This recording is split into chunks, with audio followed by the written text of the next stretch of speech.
Good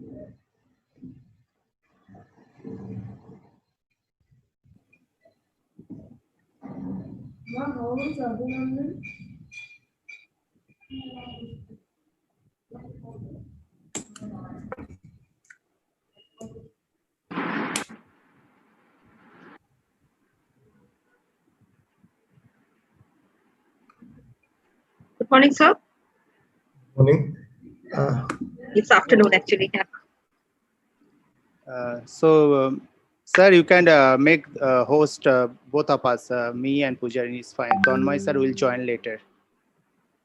Okay, I've made you a co-host. Yeah. I'll. Yeah.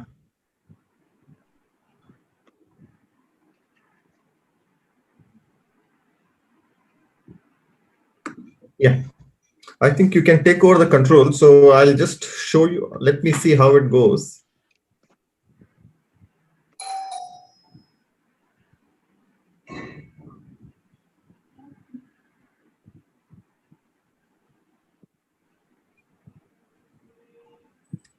Pujarini, you can try mute everybody and other things. So whether you can do it. Yes, I just turned on the video button, and I think by default I'm unmuted. So maybe I'll have to mute it. Okay. No, and another thing is if you can. Yeah.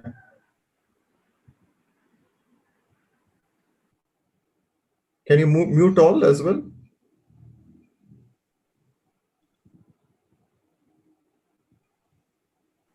Yeah, I just muted myself. So that is okay. Yeah, I'm asking you to mute Mute everyone. all, right? Yeah, yeah. Where is how the do option? I do that, right? At the end, Yeah. at the participants, you can mute all. Okay.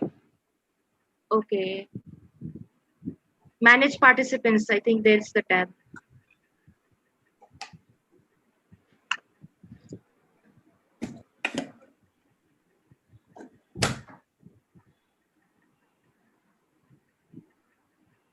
I think by default, everybody other than the three of us are already muted. Okay.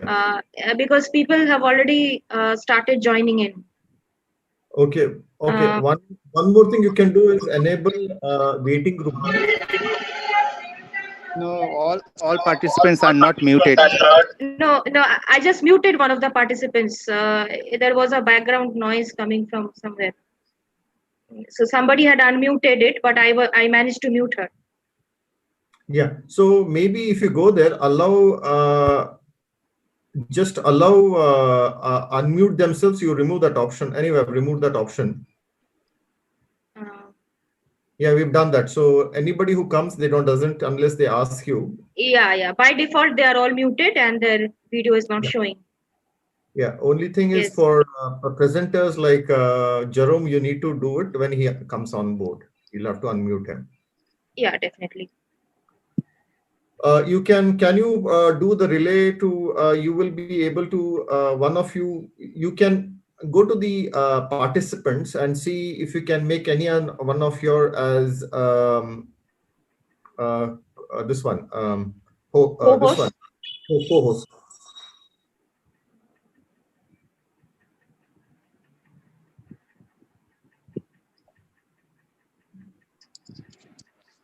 Yeah, it's written co-host.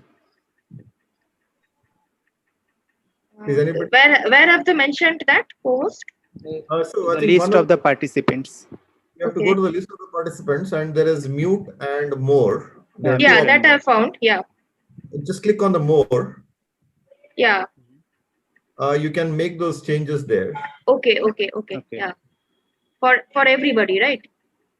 Yeah. So no. For if anybody wants to, you want to make anybody a co-host, then you can make it. Okay. Yes, but I see the options chat, ask to start video. I don't see a co-host option here. No, is it? Can you see? It is on the more option. Just click on the more. Yes, I clicked on more. I clicked there is on two options: rename name. and add profile. Sure. Yeah.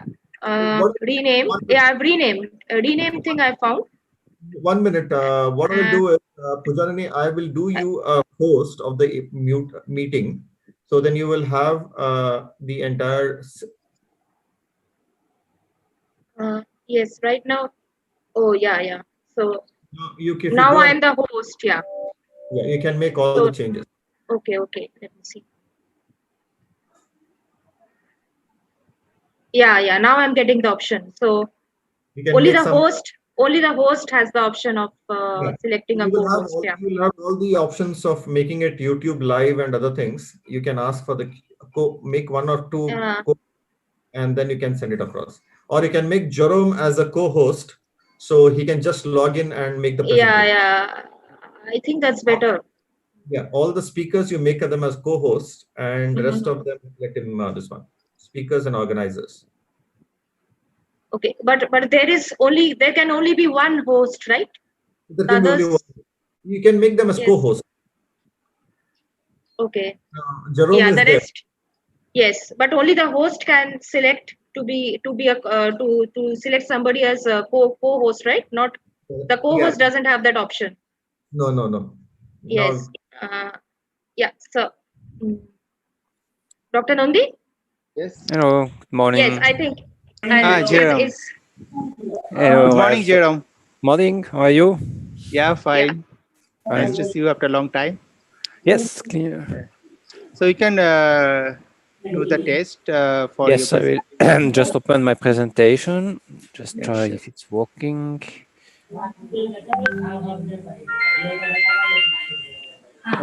Dr. Pujarini?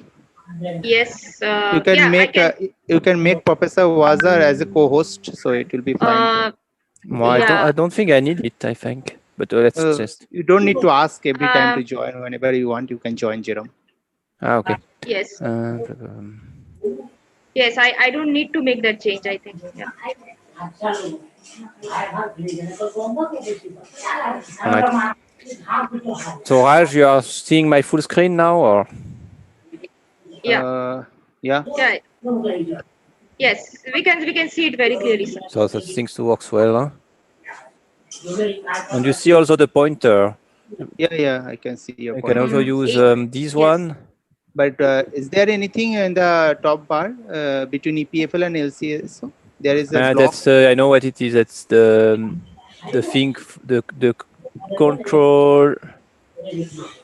I don't know if I can remove this control of these. Maybe I can put them in the second screen.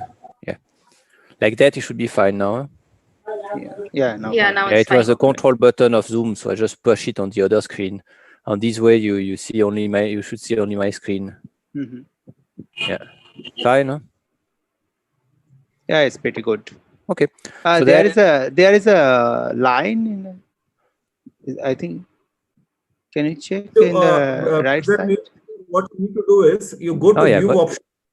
Interesting. No, I'll tell you what. There is a clear one challenge with Zoom. People do annotate. So what you need to go to is go to view options. Pujarani? Yeah, I should be going to view option, right? Yeah. I don't know what is this line. It's an interesting thing. I never saw that. No. View options, yeah. There is clear annotate. Annotate, yeah. Should I click on that? Clear, yeah. I will try to see if I can remove this line. No, Jerome, it's not clear all drawings. Jerome, it's not your thing. I think it's it's on your screen. It's okay. From the Zoom. I think. So should I go to clear drawings clear drawings and clear annotate? Okay, there are two options like clear all drawings and clear my drawings. Clear all drawings. Okay. Okay, that's it's good. Now it's good. Yeah, that is good. Yeah. So, if you can put, there is an option that mute that entire thing or not annotate in the this one. Yeah, and I can use that. You need to do that. Yeah, I'll do what? Just on that annotate button, you need to kind of completely don't give those rights to people to do annotate. That's another problem because a lot of people. Okay. Yeah, but should everybody be able to annotate? Zoom gives that option. So as a host, you can this one disable it. All right. Okay.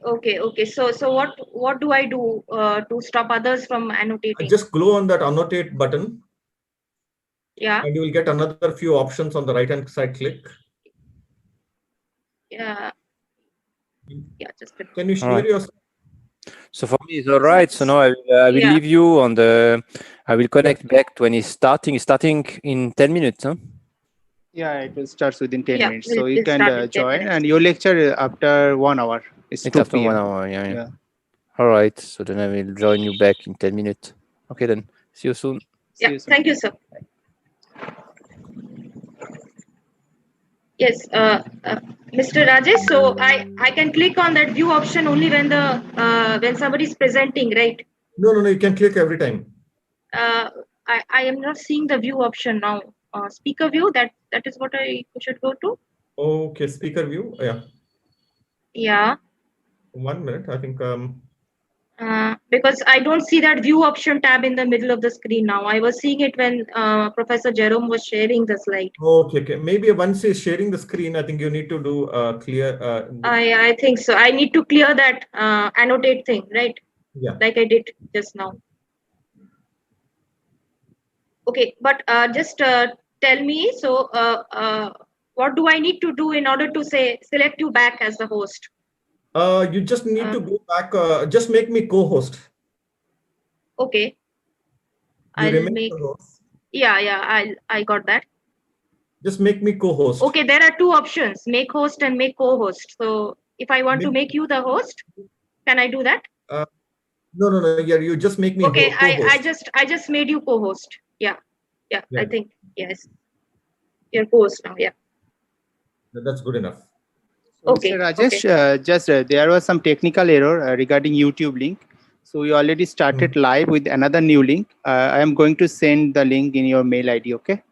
So you can, if you want, you can check it. Yeah. You guys know how to put it on the YouTube, right? This with the Zoom meeting. Yeah. That is okay with us. So we already started live through a OBS software. Yeah, we just need to share the Zoom screen on the OBS software. I think that should work. Okay. But Dr. Nandi, I think we need to check. It's also already if started. It's We already started the live. It's going on. Okay. So it's working fine. Yeah.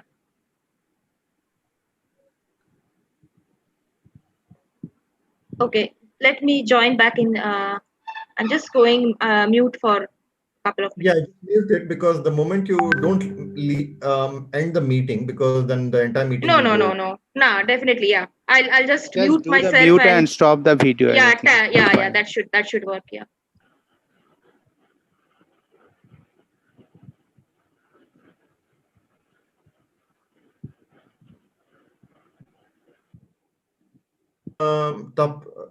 First talk is from Tapas and Jerome and then Maria.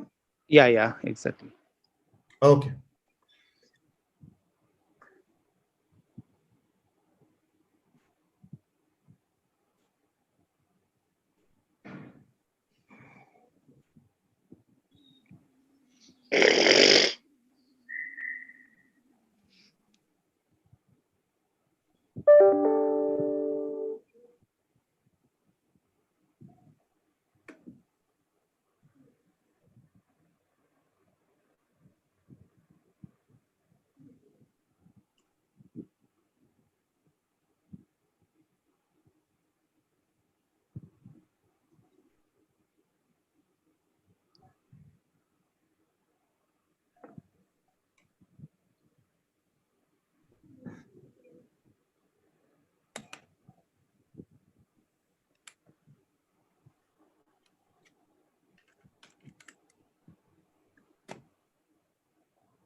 Me and Pujari is fine. My sir will join later.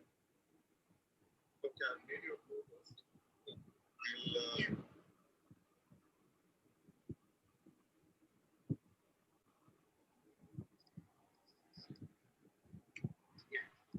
I think you can take over the control. So I'll just show you. Let me see how it goes.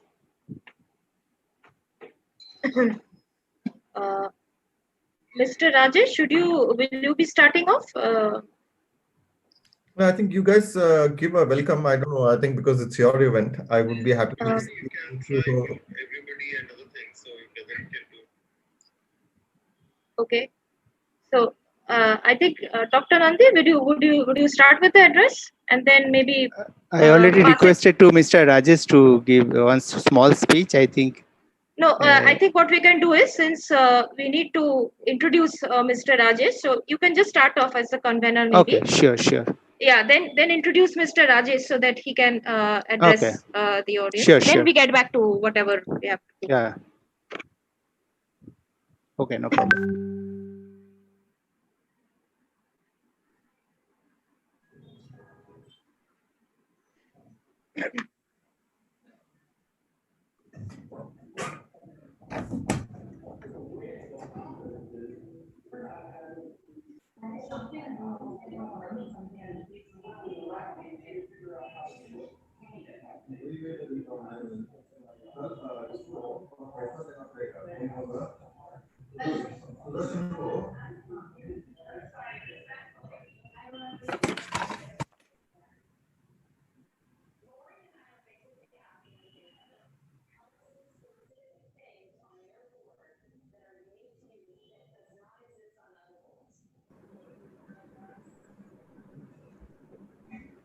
Pujarini? Hello? Pujarini? Good afternoon. 1 minute. Yeah, good afternoon. Yes. Sir, am I audible? Yes, definitely. Yes. I just unmuted myself. Okay. Good afternoon, sir. Yeah, good afternoon. Dr. Nandi, we have about 4 minutes left. Yeah, we can start just sharp 1 p.m. No problem.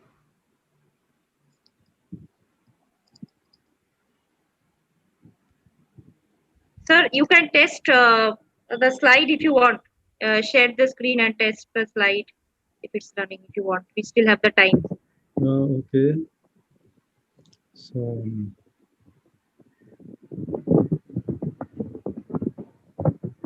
yes, there is a share screen option. yeah. I'm seeing that which file to share.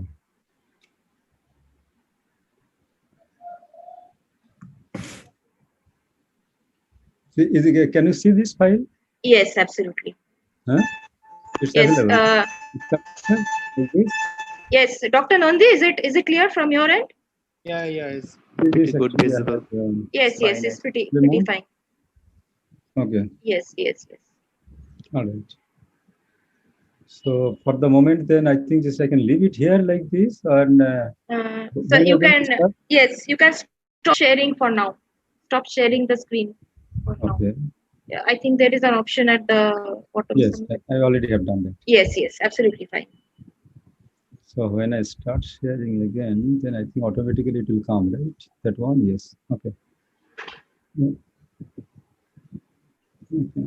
Yes, it should come. So the duration is 1 hour, and the next talk is going to start at 2 o'clock, right? Start at 2. Yes. So we have this 1 hour session. Yes. So some break is required definitely. So better I will talk about 40 minutes, and then 10 minutes discussion if it is there, and then somebody can just take a break for another 10 minutes and start the new session. Yes, absolutely okay, sir. No problem. Okay. Yes, because maybe it will be few minutes past 1 o'clock when we start, so we need that time. Okay, now because these next two speakers are the European speakers, so you have to take time for them. Yes, everything should be okay. We have got the time managed. Dr. Nandi, I think we are good to start, maybe? Yeah, we can start. Just Dr. Pujarini, just make sure that every other participant should be mute. Yes, as of now, I can see just about everybody is muted. So we can make an announcement. I think it's better for all the participants. Okay, no, there are some who are not muted, so I'll just mute them. And Pujarini, my voice is also audible because I'm not using any microphone. Yes. Not just it's no, it's absolutely okay. It's absolutely okay, sir. Totally clear. So it's 1 minute. Yeah, we can start, I think. Yes, we are good to start, I think. Okay. So very good noon to all the participants. On behalf of the organizing committee of International Virtual Symposium on advances of on advances of chemical sciences. So it is organized, as you know, it is organized by Department of the Chemistry, Diamond Harbour Women's University in association with the Royal Society of Chemistry. So before going to start, I would like to invite the General Manager of the Royal Society Chemistry India, Mr. Rajesh Parishad. Mr. Parishad, if you kindly address us with short speech. Thanks, Mr. Raj. Rajesh. Thank you. At the outset, I would like to welcome you all for this international symposium on advances of chemical sciences. It's been a great pleasure to work with and associated with Diamond Harbour Women's University to organize this symposium.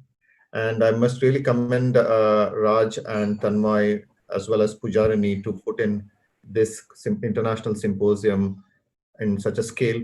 And I think the interesting part of the symposium, it's a 3-day, 3-part series, one each. Then this is the second day of it. And we have a lineup of very eminent speakers from India and UK, Europe. I'm part of the RSC, so generally UK comes up more often. But I think what we have is a European good representation from Switzerland as well as from Spain. I hope you would enjoy these talks over the next 3 hours. I think it's a fantastic opportunity for all of you to listen to eminent talks because of the digital platform. I think this is one of the things. COVID has a lot of other challenges, but what it has also done, interestingly, is given an opportunity for people to really interact globally on this platform. There was a fantastic book called World is Flat, and by a New York journalist, a New York Times journalist. I think that he said it became democratized. I think this is digital has provided that platform for people to interact. And I think this is the second of the series. There's another one after another week or so. I think this is a great opportunity for people to interact as well as understand newer sciences. I wish all the best for the organizers in organizing this wonderful symposium. And we are very glad to be associated, and I hope in future as well. I think this would be a nice way to engage with universities across India for RSC and to build that community. Thank you. Oh, I think now we have Tapas from Indian Institute of Cultivation Sciences who will be giving the first lecture. And I think Pujarani will give the introduction for the speaker. Thank you. Thank you, Mr. Rajesh Parishwat. Thank you for your efforts, the efforts of the Royal Society of Chemistry in keeping the scientific community connected despite the COVID pandemic and everything. So we thank you for associating with us and hope to associate with you even in the future. So we are now ready for the first of our technical sessions.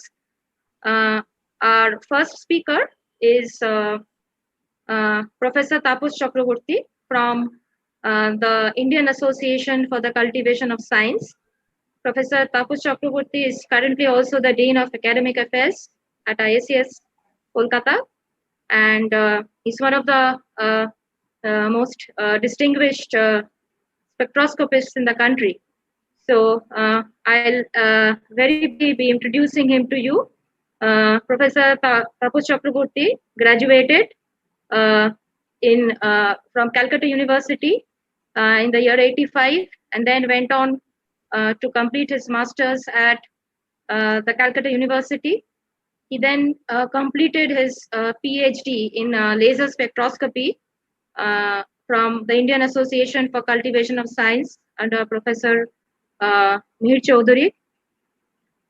He then went on to his postdoctoral position at the University of Akron, USA, and then joined as assistant professor in IIT Kanpur in the year 94. And he was in IIT Kanpur as professor till the year 2007 before he joined ISAS Kolkata. And since then, he has been holding the position of senior professor in what is now the School of Chemical Sciences at ISAS. So, Sir was also the INSA visiting scientist at the Technical University of Munich, Germany. He was visiting professor at the University of Aarhus, Denmark, and he has a lot of honors and awards to his credit, like the Young Scientist Medal Award given by the Indian National Science Academy, the DST and DST Ramana Fellowship Awards.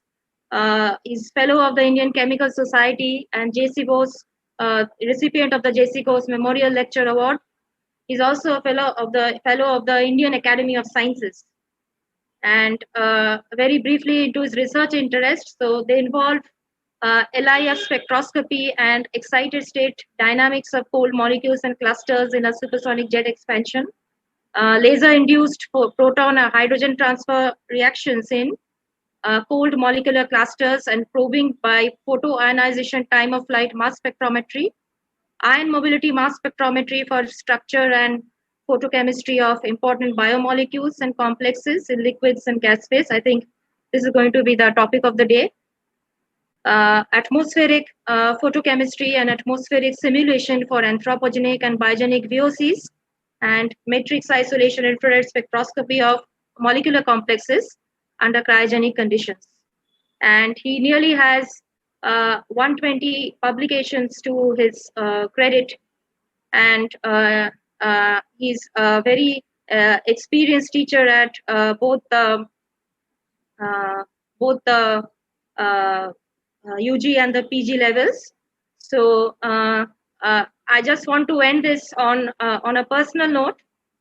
I have been fortunate to have been a student at both the doctoral and the postdoctoral levels. So I've had the privilege for working with Sir for all these years, and look forward to doing the same even in the future.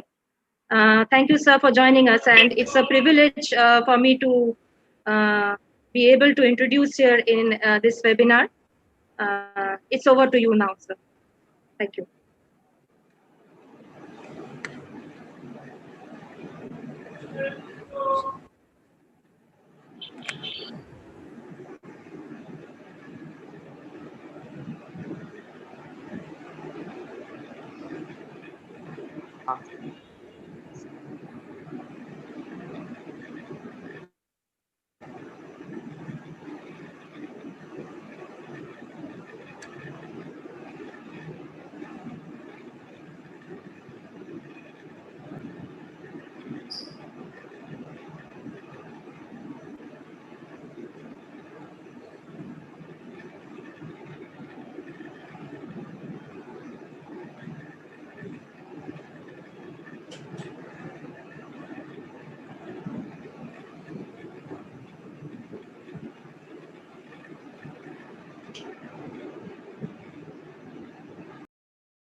Am I audible now, Pujarini?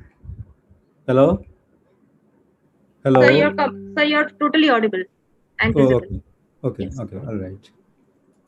So now I'm sharing the screen. Okay. So thank you, Pujarini, for your kind introduction.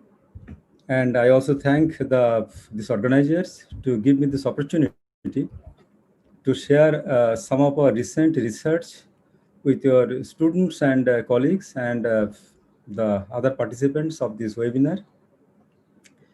Now, at this Indian Association for the Cultivation of Science, our group, we mostly investigate the spectroscopy and photochemistry, particularly the gas phase photochemistry.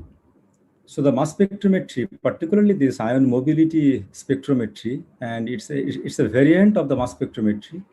We are quite new in this area. Just 2 years ago, we started this method in our laboratory. And there is definite reason for that, because this spectroscopic methods, it is extensively used for the structure determination. But the spectroscopic methods, like any other analytical methods, have their own limitations. The major limitation is that this spectroscopy, it is not a mass selective technique.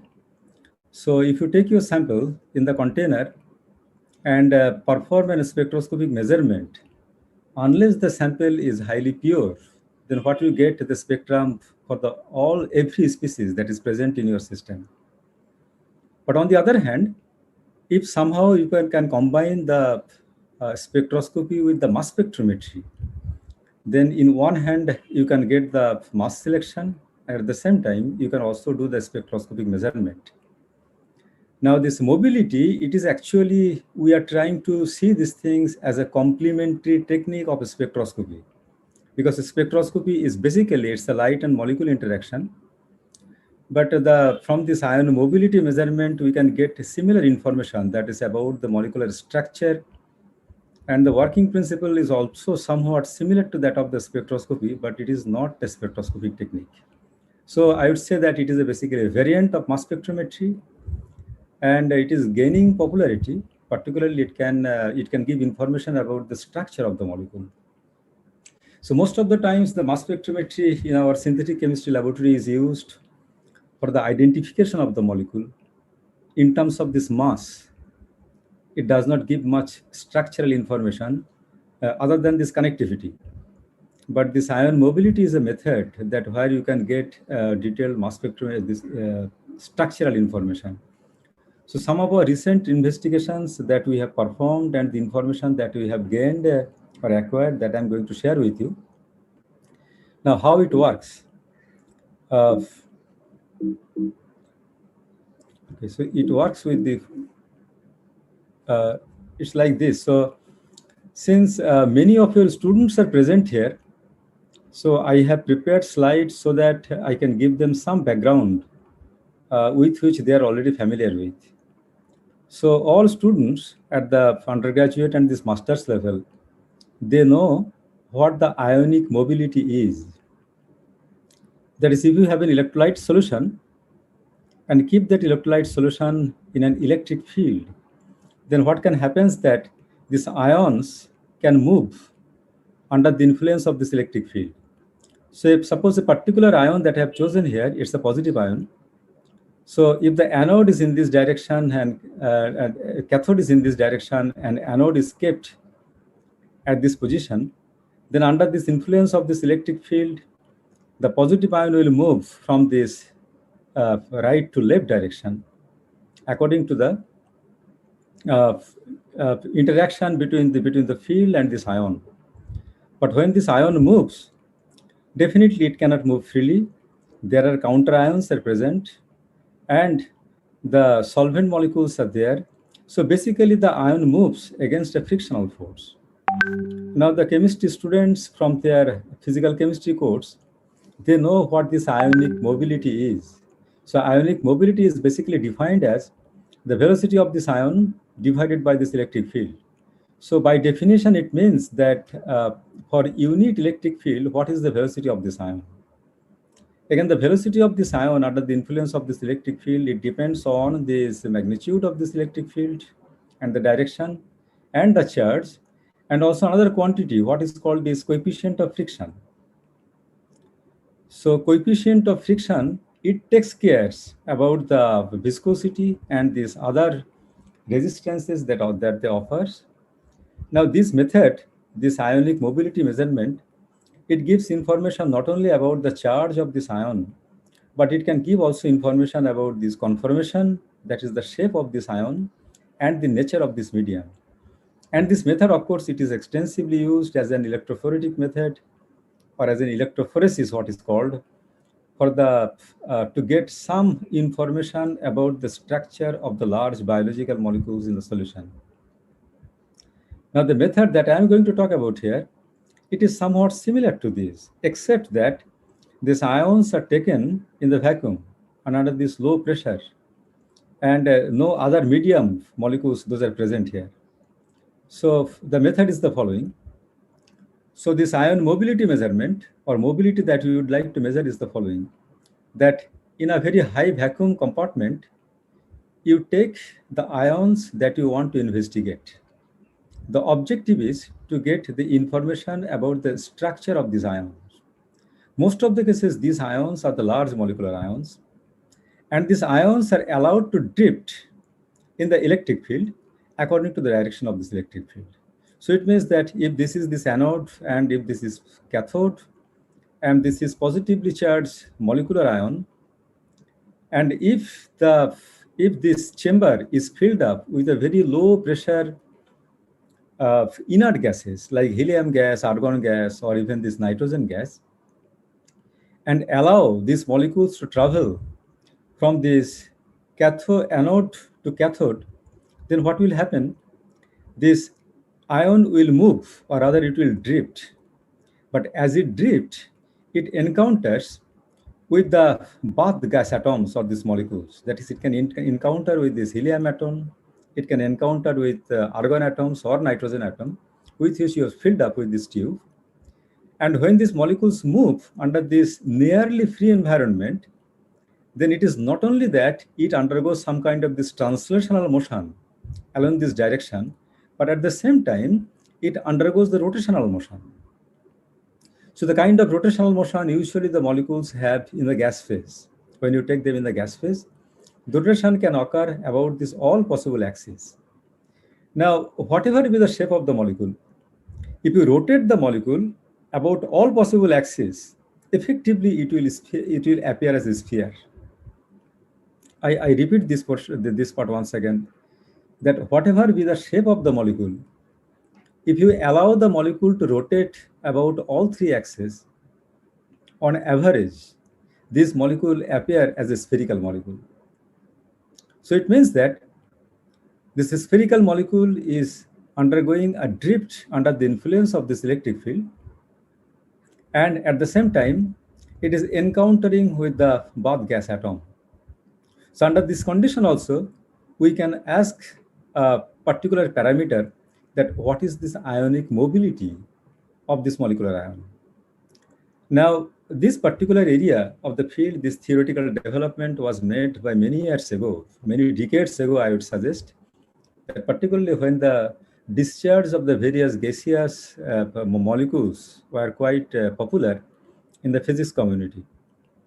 So physicists made a lot of contribution that what should be the expressions for this ionic mobility of this kind of molecules when they're allowed to drift. So the mobility is given by this expression. So you see here that again that if you write this quantity K is the mobility, that is the velocity of this molecular ion under this unit electric field, then it is given approximately by this equation. So in this equation, you have the charge of this molecular ion, and N is basically the number density of these bath gas atoms of the molecules. Mu is the reduced mass for the interaction between these atoms and this molecule. Kb is the Boltzmann constant, T is the temperature. And here you have one more quantity, what is called this collision cross-section, omega. This collision cross-section means that effectively what cross-sectional area this rotating and this drifting molecule offers to this bath gas atom. And this collision cross-section, it basically contains the all structural information of this molecular ion. So what experimentally is actually measured is this collision cross-section value. Now, if you can measure this mobility here, all these quantities are known. That is molecular ion, if the mass is known, that is if a prior mass spectrometric measurement is done, then these mu values are also known. And what is the pressure of this bath gas atom in this compartment? From there, this N, that is also known. If the charge is also known from the mass spectrometric measurement, you can get this information about this collision cross-section from the experiment. Okay, so once you get this collision cross-section from this experiment, the next step is that you need to do a lot of theoretical manipulation and also these theoretical methods that you need to apply. That is how from this, so I'm coming to details of these portions and nature. So if somebody is interested that this is the reference that I have given here, that is where from this we got this expression here. Now what is meant by this collision cross-section? Now this collision cross-section again in the physical chemistry class, that when this kinetic theory of the gas atoms, And also the collision theory of chemical reactions, the students study and the chemical kinetics equation, they get information about this, what is called this collision cross-section. Basically, if you think about that these two molecules, they are kind of hard sphere like this. As I just explained before, that every molecule, if it is allowed to rotate about all three axes, they can be approximated as this sphere. Now, these two molecules, they can collide only if the distance between the center of masses of these two molecules is shorter than the sum of their radii. So what we can think about is the following, that every atoms of this molecule surrounding to it, it has a certain kind of cross-sectional area. So within this area, if the center of mass of any other atoms and molecules comes, then there should be a collision. So collision cross-section means, although this unit should be cross-section, that is centimeter square or meter square, whatever unit system that you use, but basically it gives an idea that what is the likelihood of the collision between these two atoms and this molecule. So the collision cross-section here, it is important because when this molecule drifts, then we need to work out that what is the likelihood of the collision between this molecule and this Badgat atom, which contains this average, basically this cross-sectional area, and that depends on this structure of the molecule. So suppose that I give here as an example, practical example, this is basically two optical isomers of this two drug molecule. So their names are given here. Now, if you look at this structure, they differ. They have the basically same molecular formula, same overall structure, but only they differ in terms of this conformation, because this is an R conformation and this is the S conformation. At this point, the methyl group is lying on the top of the plane, and at this point, this methyl group is going below this of this plane. That is the only difference between these two molecules.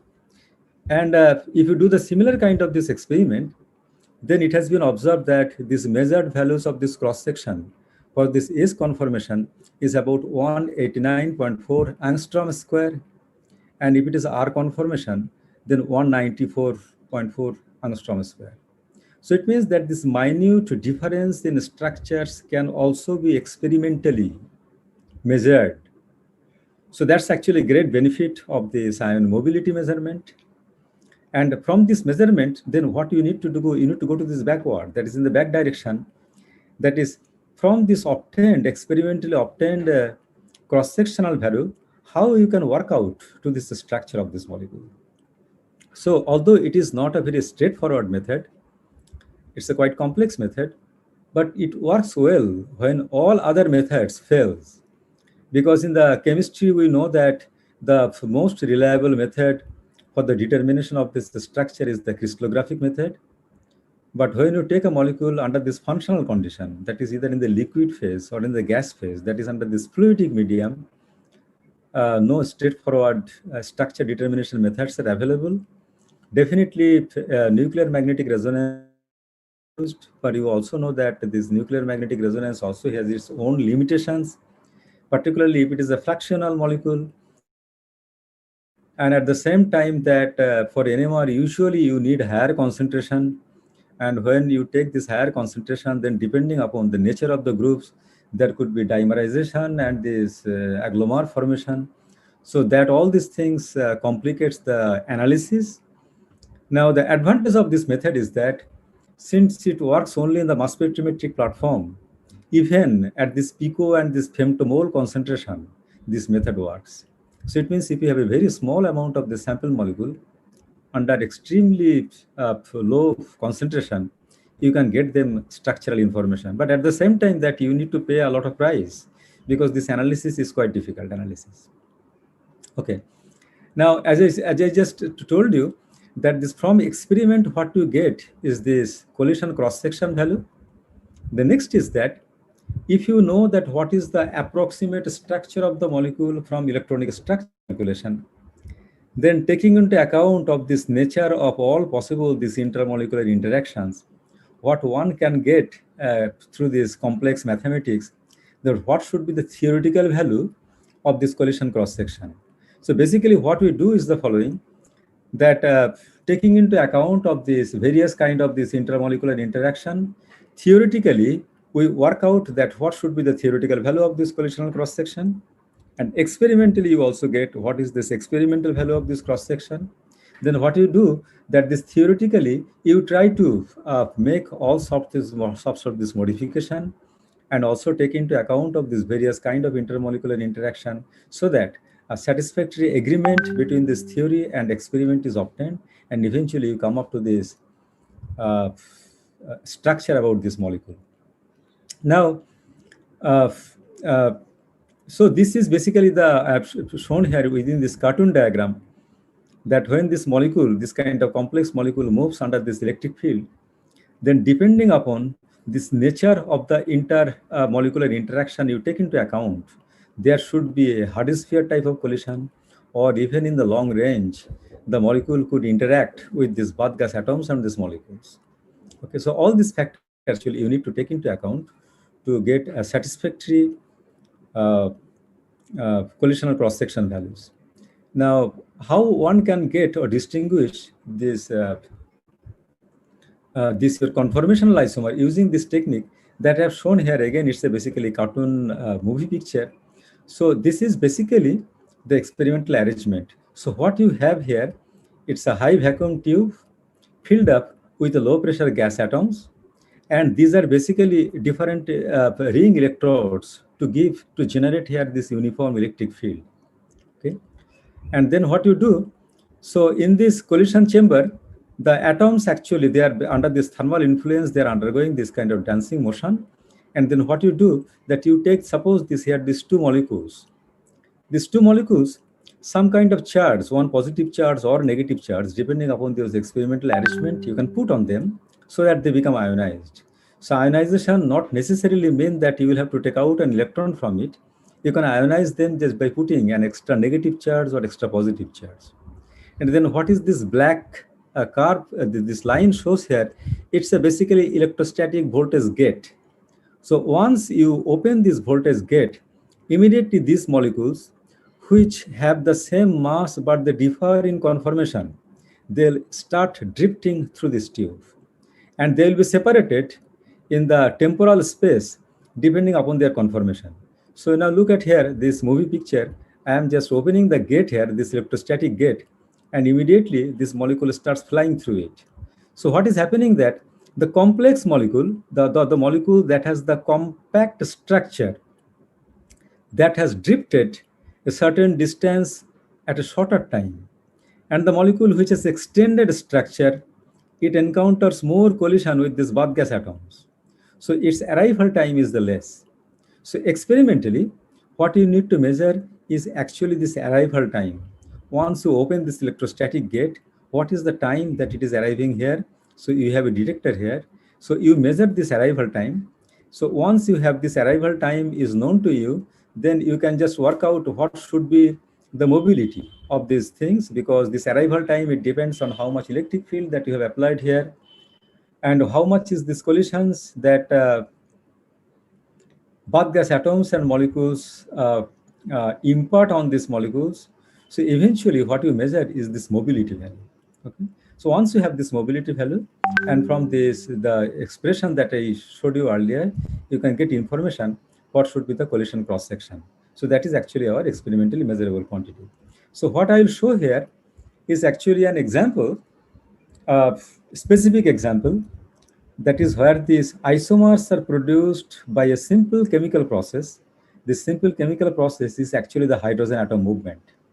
Now, the process is called this tautomerization. And this tautomerization process I have selected because all our undergraduate and these graduate students know what a tautomerization process is. In the laboratory, they also do a kind of experiment, at least we do in our this institute, which is now deemed to be university, that our students are allowed to measure this equilibrium constant between this diketo form, this ketonol form of this acetyl acetone, and they do this measurement using the intermagnetic resonance as this method. Because you see here, it is a diketo form and it is this ketonol form, but the enolization can occur about this, either from this CC bond and or this CC bond. So it means in all form, basically you have this average structure. Now, when you record this NMR spectrum, then the shift of this methyl proton, this proton chemical shift of this form and these forms are different. So from this difference in shift and the relative intensity, one can calculate that at a certain concentration and a certain temperature, what is the fraction of the molecules that are staying in the keto form and what fraction of the molecule is staying in the phenol form, and you can determine the equilibrium constant. Now there is a rule, what is called this Meyer's rule. It says that under this ketoenol type of tautomerization system, when you have, then whether it should be in the diketo form or this ketoenol form, it depends on this polarity of the medium. The more the polarity of the medium, then basically it supports this diketo form. In the less polar medium is actually ketoenol form. Now, in addition to this equilibrium constant measurement, there is also other aspects here about this structure. The structure is that although I am showing here it is a diketo form, but you know these two keto group, it is not necessary that they should be parallel to like this. Because of this electrostatic repulsion between them, they can just undergo to this kind of anti-orientation here. So what fraction of the molecules in this keto form, what fraction of these molecules in this anti form, in this keto? And again, here also, that is depending upon that how much complex your molecule is. Because of the single ball rotation, a complex enolic form also can have many different kind of isomers. Okay, so although this is actually your model system, but what actual system that we are trying to interrogate in our experiment is the following. It is called this curcumin. So many of you must be familiar with this curcumin. This is basically a dye molecule, and this dye molecule is responsible for this yellow color of this turmeric. Now, curcumin, it has actually, or rather this turmeric, it is extensively used in our this Asian cooking as a popular spice. Almost all cooking we use this turmeric, or rather this curcumin. It has medicinal value. So there is natural question that when you take, normally that you might be knowing that this curcumin, if you look at this structure, because of this presence of this large extent of this hydrocarbon group, its solubility in aqueous medium is extremely low. So because of this solubility, its bioavailability also is extremely low. So the natural question is that if you take this curcumin and if you take a mixed solvent, like suppose it is soluble, very extensively soluble in methanol or methanol water mixture, methanol water mixture and other solvents also, that what fraction of the molecules remains in this diketo form, what fraction of the molecules remain in the ketoenol form, or even if they remain this ketoenol form and this diketo form, what are their different conformational distributions? So these are the kind of questions that usually chemists ask. This is important because these therapeutic values of this curcumin actually depends that how much or in what extent the molecules are present in the diketo form of this ketoenol form. So because of this, all these questions are there, we tried to investigate this molecule using this ion mobility mass spectrometric method. Now, over many past decades, these molecules are studied by different spectroscopic methods by different groups. Many groups in India are very active also. The groups in Jadavpur University also, they use these spectroscopic methods. And also, there are also other methods that are available that they're using. I'm giving you some of these examples here. And immediately you can see that what are the limitations of this spectroscopic method. Now, typically, the ultraviolet visible spectroscopy, there are this absorption spectroscopy, it's a quite popular method to the chemist. Now, if you look at this ultraviolet visible spectrum of this molecule, when you dissolve it in methanol solution, it looks like the following. So what I have shown here is this UV visible absorption spectrum of curcumin. Okay. So the spectrum has been shown from this 200 to about 600 nanometer. It is in methanol solution. The concentration is about 4 part per million. And you see here that it gives this kind of spectrum, absorption spectrum. It's a quite smooth spectrum. And in the solution, the all forms are present. Now we can naturally ask the question, from this spectrum, can I get information what fraction of the molecule is in the keto form and what fraction of the molecule is in the enol form? It's impossible. The reason is that if you look at this enol structure, it's a conjugated structure. So this enol form, usually it absorbs at a longer wavelength, but on the other hand, a diketo form, this extent of conjugation is less, so usually absorbs in the shorter wavelength. So usually this diketo form absorbs in this region, and enol form absorbs at the longer wavelength. So if you look at this absorption peak, it's about 425 nanometer. That is the blue region. So if the blue region is absorbed, then the complementary color yellow, that's what you see. Now, here our objective is not only to measure the conformations, but at the same time, we're also interested to the photochemistry. Now, the photochemistry part, you can see here that why the photochemistry is important. Because if you prepare methanol solution and expose it to light at wavelength about 360 nanometer, remember that this 360 nanometer, this is called this UVA light. And on the Earth's surface, this wavelength of the solar radiation is extensively available. It's quite intense. Now, if you shine yellow solution of this curcumin at this wavelength, that is basically sunlight or this ultraviolet portion of the sunlight, which is available at the lower part of the atmosphere, that is called this troposphere, and keep on shining from this 0 minute to about suppose 180 minutes, then you see what is happening. That this peak intensity is gradually basically decreasing, and eventually the solution becomes colorless. So it means that this curcumin molecule, it is highly photochemically active. From the yellow color, it very quickly it gets this colorless solution. So naturally, one will ask the question that what kind of photochemistry that is important, because in our process, the way we treat curcumin is that after getting it from the field, it is basically boiled in water for some time, then it is dried up under the sunlight. So when you dry it up under the sunlight, a lot of photochemistry goes on. So what are the product that is produced because of this photochemical process? That is also another interesting part to investigate, because that has not been resolved. And using this method, we have got some new information about it. But directly now I am getting that what actually we have done. So the methods that we have used is the following. That first step, that we have done some kind of this chromatographic separation. This chromatographic technique is very popular in the chemistry laboratory, but the particular chromatographic method that you have used, it is called this high performance liquid chromatography. So we prepare this methanol solution of curcumin and then inject it into this high performance liquid chromatographic column. And immediately when it comes out of this column, then there could be separation depending upon their conformations if the energy barrier is significantly large from one form to this another form, and detect them here at this position either by ultraviolet visible absorption spectroscopy or by mass spectrometry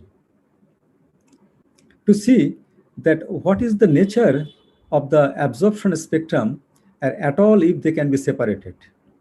Now, if we use that absorption method, that is ultraviolet detection, for this separated species here, then the chromatogram, it looks like the following. That is, if you record, that is, this is the absorption spectrum of the molecule, and if you sit here, that is probe the ultraviolet absorption and look at this chromatogram, then you see that there are basically two fractions. One fraction of the molecule is coming at an earlier part, that is about 5.76 minutes. This is called this retention time within this column. The other fraction that is coming, which is much more intense, that is 7.58 minutes. So we can say that in these solutions, there are two major conformations or two major species are present, because conformational information we cannot get directly, but at least two species are present, which have different retention time. Retention time means whose polarities are different. So it is likely that one is in the keto form which has less polar, and other is in the enol form or ketoenol form which is more polar. But on the other hand, if you probe it, in the visible region of the spectrum, that is sit on the top of this absorption band, then what you get? Only one. Okay, only one peak here. So no second peak is present here. So again, that is, if you do these high performance liquid chromatographic measurements and perform here a spectroscopic method as the detection, you can miss out. Because if you sit at the absorption peak, you do not get the information about this second species. You get information about the second species when you probe this ultraviolet beam, this is the ultraviolet part of this absorption, that is 350 nanometer. Okay. Now, this intensity ratio is certainly doesn't give information that these two molecular species are present along this intensity ratio, because this absorption cross sections of these two different forms of the two different species could be different. By absorption cross section, I mean that it is basically molar extinction coefficient of these two different species. So next, what we did, that keeping everything same, we did also the mass spectrometric probe, but definitely that this UV absorption or visible absorption spectroscopic probe, it gives very valuable information. Valuable information is that if you just keep here, that is this retention time, that is after passing through this column, after this 5.76 minute, immediately if you record this absorption spectrum, then primarily you get information, absorption information corresponding to these species. But if you record this absorption spectrum, after 7.58 minutes, you get information, absorption information about this species. So exactly this is what you get here. That is, if you just probe the absorption corresponding to this, you get this absorption spectrum. If you probe the species corresponding to this arrival time, you get this absorption spectrum. You see here, this is basically the absorption spectrum of one species whose absorption ends up at 400 nanometer. That is purely ultraviolet absorption. In this case, it is a purely visible absorption. If you combine these two, basically you get this absorption spectrum of curcumin in the methanol solution.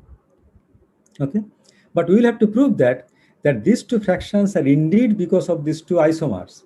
Then what we need to do, that we need to do a mass spectrometric probe. So what we did that here, again you do the same chromatographic separation here, use this mass spectrometric as the detection, and what you do that you put an extra negative charge on the curcumin so that you have this curcumin anion. And you see here that again we are getting the same two peak at the same tube with this retention time here within this column. So it means that in the mass spectrometric probe and UV absorption spectroscopy probe, you basically probe the same molecular species. But what is the guarantee that they are the same basically curcumin molecule? So what you do, that you record the mass spectrum corresponding to this fraction of the solution, you record the mass spectrum corresponding to this fraction of the solution. This is I have shown here. So corresponding to this fraction of the solution, if you record the mass spectrum, so this is the mass of the curcumin anion, 367, that is AMU, or this atomic mass unit or universal mass unit, whatever you say. But if you just probe the corresponding to this fraction, you get basically the same mass spectrum. Okay, here it is the same peak. So this ensures that these two fractions are basically coming from these two isomers only, because they are giving the same mass. They are not different chemical species. Okay, but their fragmentation pattern under this mass spectrometric conditions are different. So that indicate that clearly, basically they are these two forms. One is the keto form and another is this enol form. Now, these two separations that we are getting here, it is because that it is possible because this keto to enol tautomerization barrier is usually large. So the fraction of the molecules which are in the keto form, immediately they cannot be converted to this enol form. Or the fractions which are in the enol form, they cannot be immediately converted to this keto form. So since there is a time lapse, so because of this time lapse difference, we have been able to distinguish them. But within this keto and within this enol, if there are multiple conformations are present, then definitely from this chromatographic information or this experiment, you cannot get that. That kind of information we can get what is called this mobility measurement experiment. This is what I am going to tell you here. So the next slide, what I am going to show here, that what is the mobility, that is if you probe only this keto fraction of the solution, and what is the nature of the mobility if you just probe this enol fraction of the solution, keeping in mind that their masses are the same. That is, they are the basically same curcumin molecule, but their only differ is this enolic forms are different. So the experiment that we have done is the following: that we have done this experiment in a mass spectrometric platform, where these molecules in the gas phase are brought by this electrospray ionization method. Now, this electrospray ionization method, it is actually a very popular method. Our students learn these things in this class, so I'm not getting details into it. It basically allows you to bring the molecules, whatever be the size of the molecules, eventually in the gas phase. And the experiment has been done in this mass spectrometric platform so that this mass can be probed. And this is basically the collision cell, where this collision between these the mass selected molecules and the bath gas atoms take place here. And this is basically the drip tube. Now you look at this now, the basically the results that you can get from these results that you can get from this measurement that has been performed corresponding to these two fraction of the molecules. So this is what this measurement, that is the mobility data. So mobility data, what we did first, that we took this diketo form of this curcumin molecular anion, and we performed this mobility measurement in a drip tube. And this is basically the mobility spectrum. So what you see here is that for the diketo form, it is basically one conformation, one form of the molecule that is present. Primarily one form of this molecule is present, and its cross-section value, that is collision cross-section value, is 185.9 angstrom square. But it is not that there is no other form is present. If you look at it very carefully and expand this scale vertically, there is also another small form here. So this other small form, there is very weak peak that has actually larger collisional cross section. So it means that this diketo form, it is basically present to measure conformational form. In one form, it has relatively compact structure, and this other form, it has a very small amount of fraction that is present. But on the other hand, if you just take this anion form of this enol and record the spectrum, we see that this mobility spectrum, it looks like the following. Unlike this, it is not only one peak, but it is basically drift, it is into these three different peaks. So one of this peak, if you look at this cross-sectional value here, this is much larger compared to this. In the case of the keto form, the cross-sectional value is equal to 180.5 angstrom square. But in the enol form, the cross-section value is 203.4 angstrom square. So it clearly tells that this enol form is much more extended compared to this much more stable diketo form. And not only that, if you start from here, you are getting this additional peak. And one of the peak is basically, it matches with this keto form.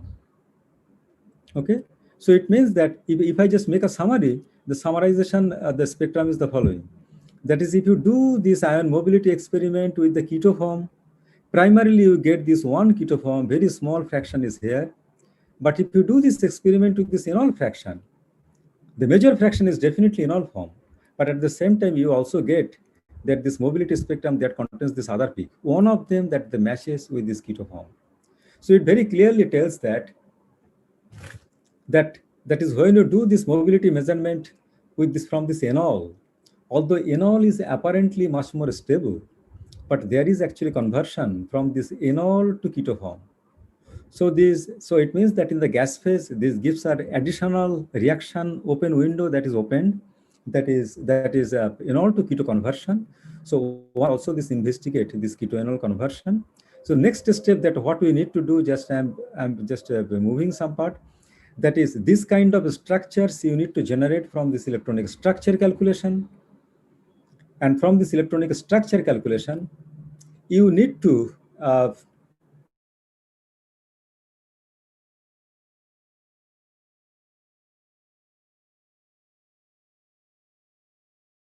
one can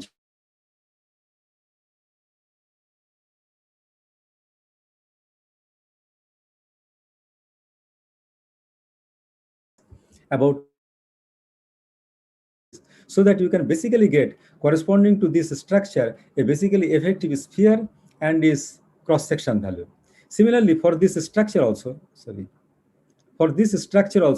you need to generate the collision cross-section value. For this other possible structure, you need to generate the collision cross-section value, and so that that can be matched with this experimentally measured collision or cross-section values. So using this kind of this exercise, we have been able to find out that what fraction of the molecule is actually present in this keto form and what fraction of the molecules are present in the enol form, unambiguously in the solution and also in the gas phase. And also we can give some mechanism, that what is the mechanism for this enol to keto conversion, because if you do an electronic structure calculation, you will see that although from this keto to keto conversion means this is one of the keto conformation where these two carbonyl groups are actually anti-parallel to each other. This is the form where these two keto group is nearly parallel to each other. Energetically, they are not very different. Their conversion barriers is also very small. So keto to keto multiple conformation, it can occur very easily. But if you try to see that how much is this barrier from this enol to keto conversion or keto to enol conversion, the barrier is very large. It's nearly 50 kilocalorie per mole. But still, how starting from this enol conformation, one can get this keto conformation, particularly taking this negative ion. So that is actually coming in the area. So as a physical chemist, that gives additional window that how this chemical dynamics for this keto to enol conversion can be investigated using this curcumin molecule. So our analysis tells us that this effectively, although this this your enol form is much more stable under equilibrium condition, but when you do this experiment under this collisional environment, then basically this enol is 60%, keto present is nearly 79%, and this other form of the keto that is present, less stable form, is nearly 1%. So that that is consistent with this experimentally measured ion mobility spectrum. And not only that, this is suppose one example that I have given. We are investigating with other different kind of molecules that where this kind of conformational isomers under this rotation about this double bond under the influence of the light, that can also become important. So suppose this is a DCM molecule. DCM means it is a kind of dye molecule. It is important as a laser dye. It is also used as a very photonic molecule. So recently we have completed this measurement. We have been able to publish also in this year in 2020. And the analysis of the other part of the systems are also in progress for different kind of conformational transitions and also the photochemistry. Now I will stop here because we don't have much time left. So I acknowledge that the students who are particularly involved here, Piyali Chatterjee, who has finished PhD, partly working in this area, and Shubhro Shankar Dotto is contributing currently, both of them, to this area. And the funds that we are getting for doing this experiment, particularly the experimental part, it is given by the Department of Science and Technology.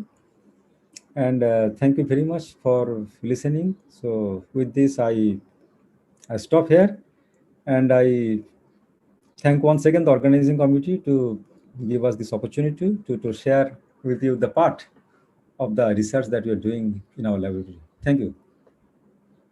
So the seminar is now open. If somebody needs some kind of clarification or anything, we can discuss.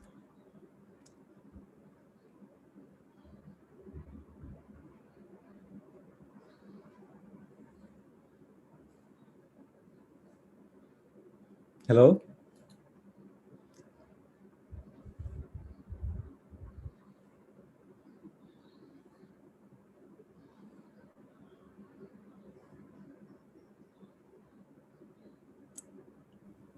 So seminar, I have just finished the seminar. Yes, sir. Okay. Pujarini, Dr. Pujarini, are there?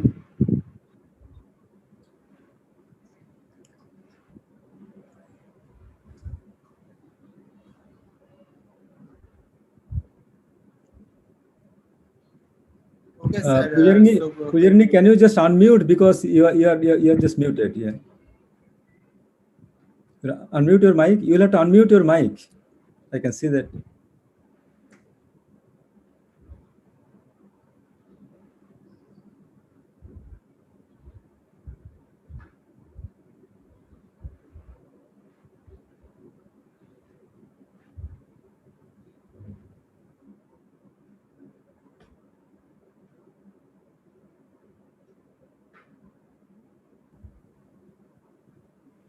Pujarini, Dr. Pujarini, just you need to unmute yourself.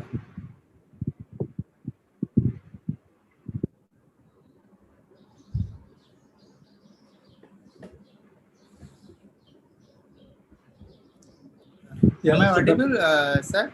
yes, Dr. Nandi, I am very much. Okay, so- You are very much audible to me. So if Okay, somebody so they has, are, Yes, they are- am I audible now?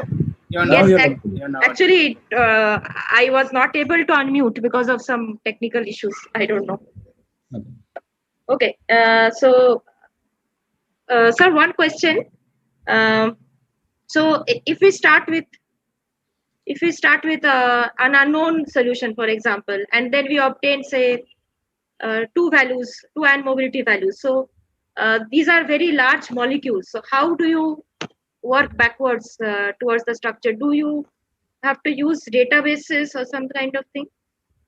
Yes, Because that's what you need to do, because if it is a very large molecule, then people have tried to use these things for this analysis of the peptide and also for the proteins. So one needs to have some kind of preliminary information. The definitely is that database is a good thing. That is, if you have a very large molecule like protein, you can start with this from the protein data bank. So that gives you this initial information, what could be the structure. Then you need to change the structure, okay, so that eventually you can match this your this experimentally measured collisional cross section with the theoretical cross section values to get the information under this fluidic medium, structural information. Yes. okay, so and I think there is also an option to obtain that ion mobility value from electronic structure calculation. Yes. So A theoretical value is possible, okay. right? So electronic structure calculation, definitely that works very well. That if the molecule is relatively smaller, so exactly what that we are doing, that suppose for this curcumin, although it appears to be relatively large, but it is not that large molecule. So using this DFT method, you can get reliably the structure of the molecule, and then you need to make certainly some changes that to get this to match with this experiment. Yes. Okay, sir, I will just stop, and if any of the participants have questions, it's difficult to actually communicate on a virtual platform. So I'll pause for a few seconds to see if somebody wants to unmute and ask questions. If anybody in this platform has questions, please come up with, please unmute yourselves and come up with a question. Pujarini, there are a few questions in the chat box. In the chat box? No, Yeah. actually, Dr. Nandi, I just got connected midway, so they are not appearing in my chat box. So can you just Can I read ask? out? Yes. Okay. So one participant, she want to know that how to draw these 3D clouds. Sir? Sorry. Yes. So you have shown some 3D picture, 3D clouds. So one participant wanted to know how to draw these 3D clouds. 3D clouds information. Okay. You mean this? Let me see. Is the way we started first, right? Yeah, exactly. Okay. So 3D cloud basically it's an electrostatic map. So the standard protocols are there using this Gaussian or any other kind of software. So from there, one can generate this electrostatic map with respect to all molecules. Sir, I have one question regarding your tautomeric structures. When you did the mass spectroscopy HPLC, did you try to isolate them in the PrEP HPLC? Is it possible to isolate them? You mean this from HPLC environment? For this one, for the curcumin one. Yeah, this is tautomeric. Yeah, so that is what actually I already have shown here. Yeah. So this is. So did you try? I mean, did you separate it both isomer? I mean. Okay, so it's basically, it's a basically inline measurement here. Can you see my slide? Yeah, sure. Yes. So immediately after this high performance liquid chromatography column, our detection system is installed here. Mm-hmm. So if you can record here the absorption spectrum, you can get information that what is the absorption spectrum corresponding to this keto form as well as this enol form. So that is we have shown here. So this is this absorption spectrum for this pure for this keto form, and this is this pure enol form. Exactly. But I mean, did you separate completely both of the Complete compound separation? isolated? No, Isolation? that's not possible because Okay. what happens that in the solution phase, even if you start with this pure keto form, after some time you will see that the system has gone to an equilibrium. Keto-enol equilibrium, yes. So what you can do that basically it's a time competition from this keto to enol or enol to equilibrium time and your measurement time. So if your measurement time is quite fast enough, then what you can do that before this one particular form, suppose keto form is converted to enol form, you can measure its absorption spectrum or mass spectrum. So it's a competition between your measurement time and this enolization time or this tautomeric conversion time. Okay, Dr. Pujani, there are no more questions. Yes, so just one final question: Is it of any use to use the ion mobility technique for small molecules? We are talking about mostly conformations of big molecules. So, if we go back to the small organic molecules, about yes. which. Yes, certainly. So it is the following thing. See, again, if you look at here, that in the ion mobility technique, suppose I am showing this picture here, irrespective of the size of the molecule. So what you are basically doing that you are just measuring this collisional cross section. Now, in a spectroscopic measurement, that is when you do particularly rotational spectroscopy, you get the same information. Because from the rotational spectroscopy, you get information like moment of inertia for rotation about this x-axis, y-axis, and this z-axis. Okay, and what you are getting here, this spherical, this dimension, it is also this kind of moment of inertia means this structure about the molecule with respect to x-axis, y-axis, and this z-axis. Now, this high-resolution spectroscopic method, it works well when the molecule is very small. So if the molecule is very small, you do not need to go into this complicated method. You can just solve the problem using this spectroscopic method. But once the molecule is large, that time spectroscopic methods will fail. So those are the limitations of the spectroscopic method. So that time you can go to this method. So I would suggest that although there is no basically mass bar, so but still this method, it becomes much more effective and useful only when you go to this large molecule. Yes, there are other methods which are much more feasible for the smaller molecules. Yes, and those are relatively simpler also. Simpler methods to use. Yes. Okay. Thank you, sir. Thank you very much for joining us and delivering us such an informative lecture. And I think this is a topic that is new to almost everybody in this webinar. Now we don't get to hear much about ion mobility techniques and their uses. So thank you for introducing us to this rather new topic, and thank you for joining us. And we hope to be able to hear from you even in the future. Thank you, Pujari. No problem. Thank you, sir. Thank you. Okay. Now, I think the next session will be chaired by Dr. Nondi. So, Dr. Nondi, please, would you please unmute yourself? Thank you, Dr. Pujani. So, welcome back for the second talk. So, second talk will be delivered by Professor Jerome Wazar. Professor Wazar is very much well known for the organic chemist.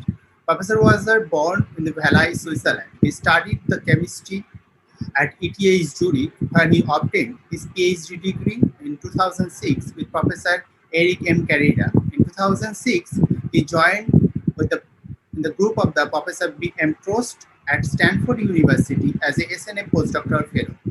Since 2007, he has been Professor of Organic Chemistry at the École Polytechnique Fédérale de Lausanne EPFL at Switzerland, where he has promoted as a full professor in 2019. He is a recipient of many awards, one of them fewer ERC starting grant as well as the consolidated grant in 2017, the Warner Prize from the Swiss Chemical Society in 2014, and the Spinzer Heterocyclic Chemistry Award 2016. Professor Wazar almost published 125 publications in very reputed international journals. He already guided 15 PhD students, and now more 13 PhD students are working under his supervision.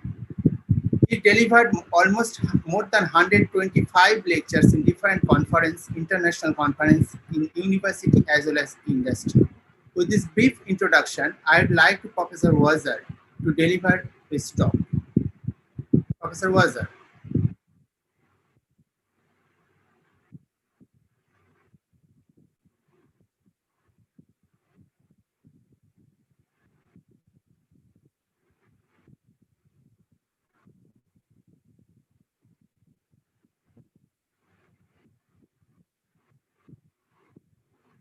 Professor Wazir, you are not audible. Can you unmute yourself?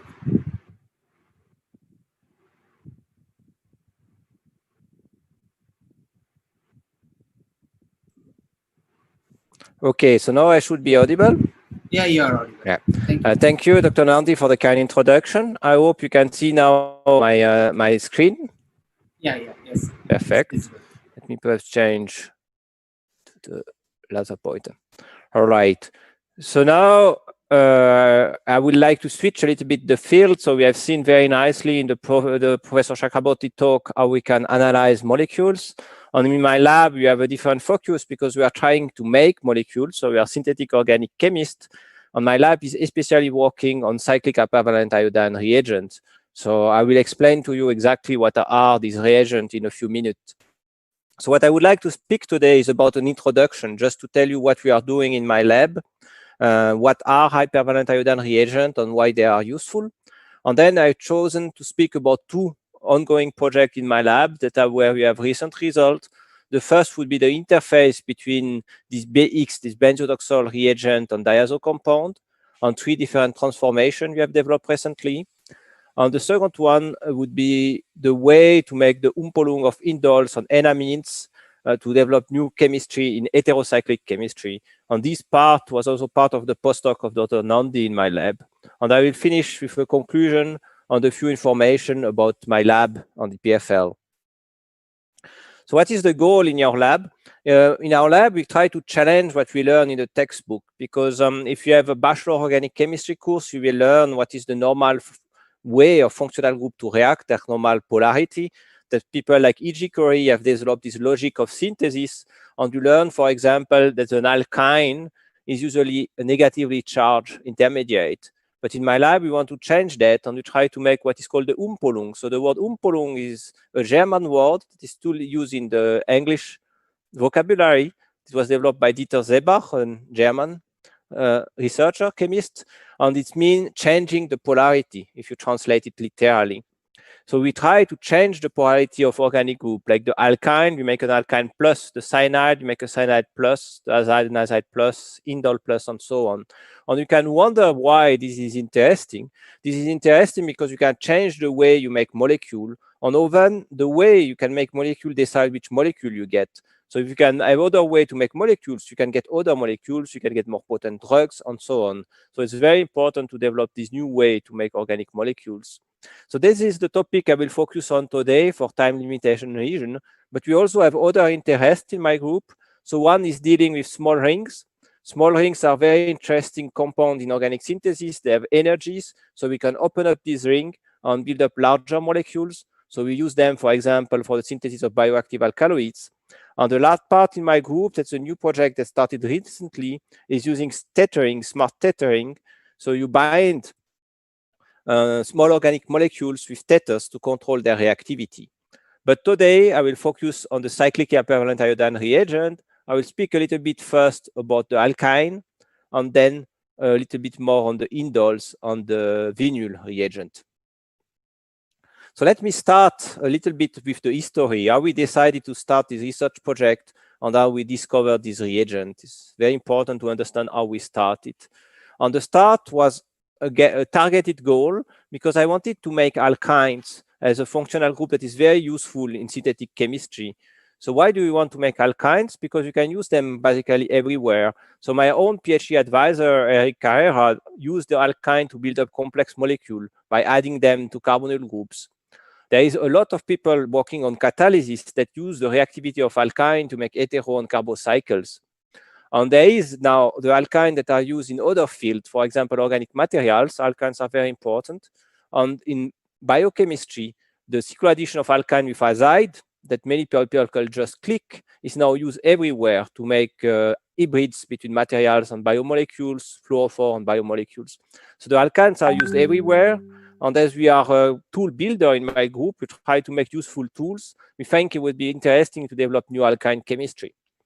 Alkyne can be built up. You maybe remember chemistry like the Corey-Fuchs reactions, but an easy way to make alkyne is to transfer alkyne. So the textbooks will tell you you can take an alkyne minus and use them in reaction like the Sonogashira cross-coupling to build up complex alkynes. But as I said, it's limiting. If you want to do the contrary, there is very, very few ways to do that. You could imagine just an iodine alkyne, but these are low reactivity. So when we were thinking of developing new alkyne chemistry, we found about breaking the octet rules. And we come to this hypervalent iodine reagent. So if you look on this compound, it looks a little bit fancy at the beginning because we have this non-usual bond, this hypervalent bond, where we have 3 centers of 4 electrons. So if you look on the orbital diagram, you have 2 electrons in the bond, and 2 electrons are in fact non-bonding with a hole on the iodine. So that means that the bond order is only 0.5, and these reagents are very reactive. So they were discovered by Behringer in the 60s, and for many years, people were just thinking it as a curiosity. You know, this compound looks fancy, but they were not used. And in the 80s, things changed with people like Peter Seng, Oshii, and Duncan that showed that these compounds were really useful. So maybe you know them better for the iodine 5, like the Des-Martin periodinane. And this is the iodine 3 in the oxidation state. It's less reactive, it's not an oxidant, but now it can transfer the alkyne.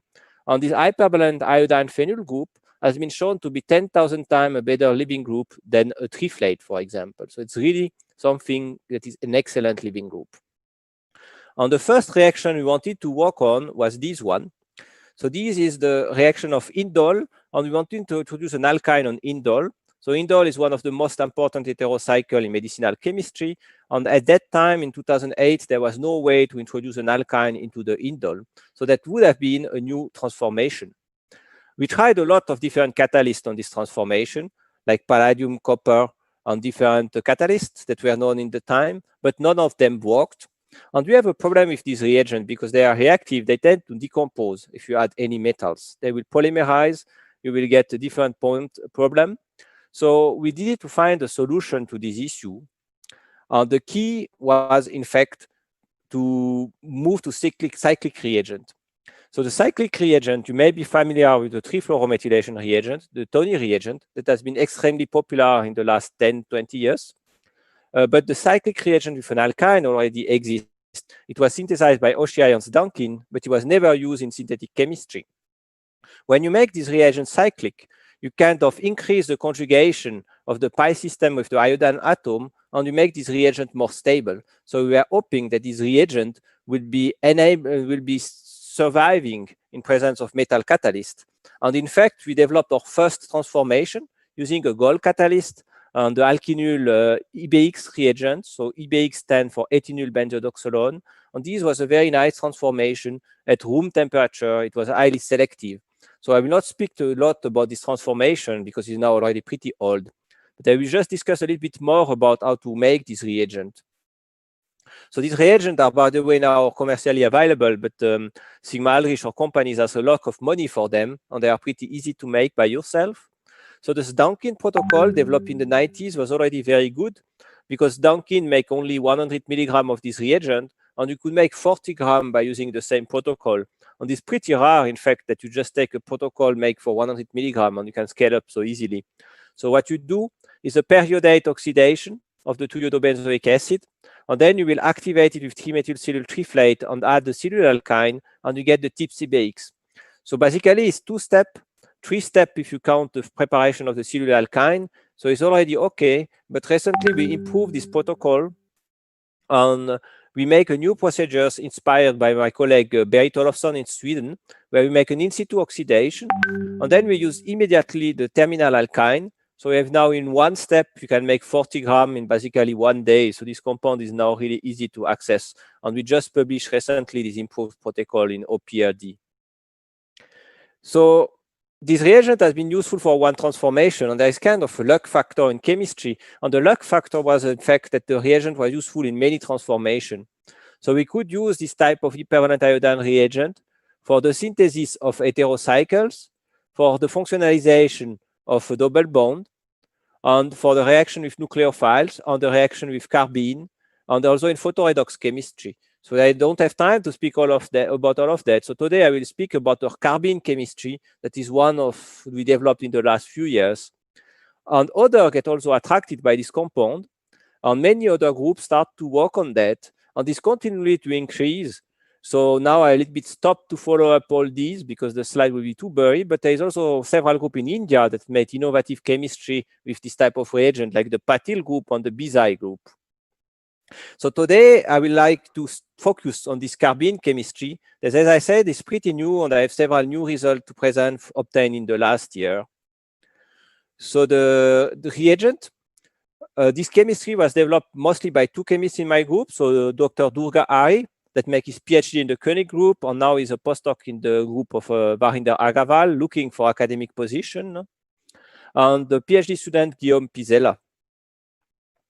So a few words first about carbene so that we understand why they were interesting for us. So carbene is a very interesting simple compound in organic chemistry. So this is the singlet carbene. It's the most frequent one in organic chemistry, where the two electrons are in the same orbital. And if you have a singlet carbene, it's an interesting compound because it's nucleophilic because of the lone pair, electrophilic because of the lack of electron. You have only 6 electrons. So it can react 2 times.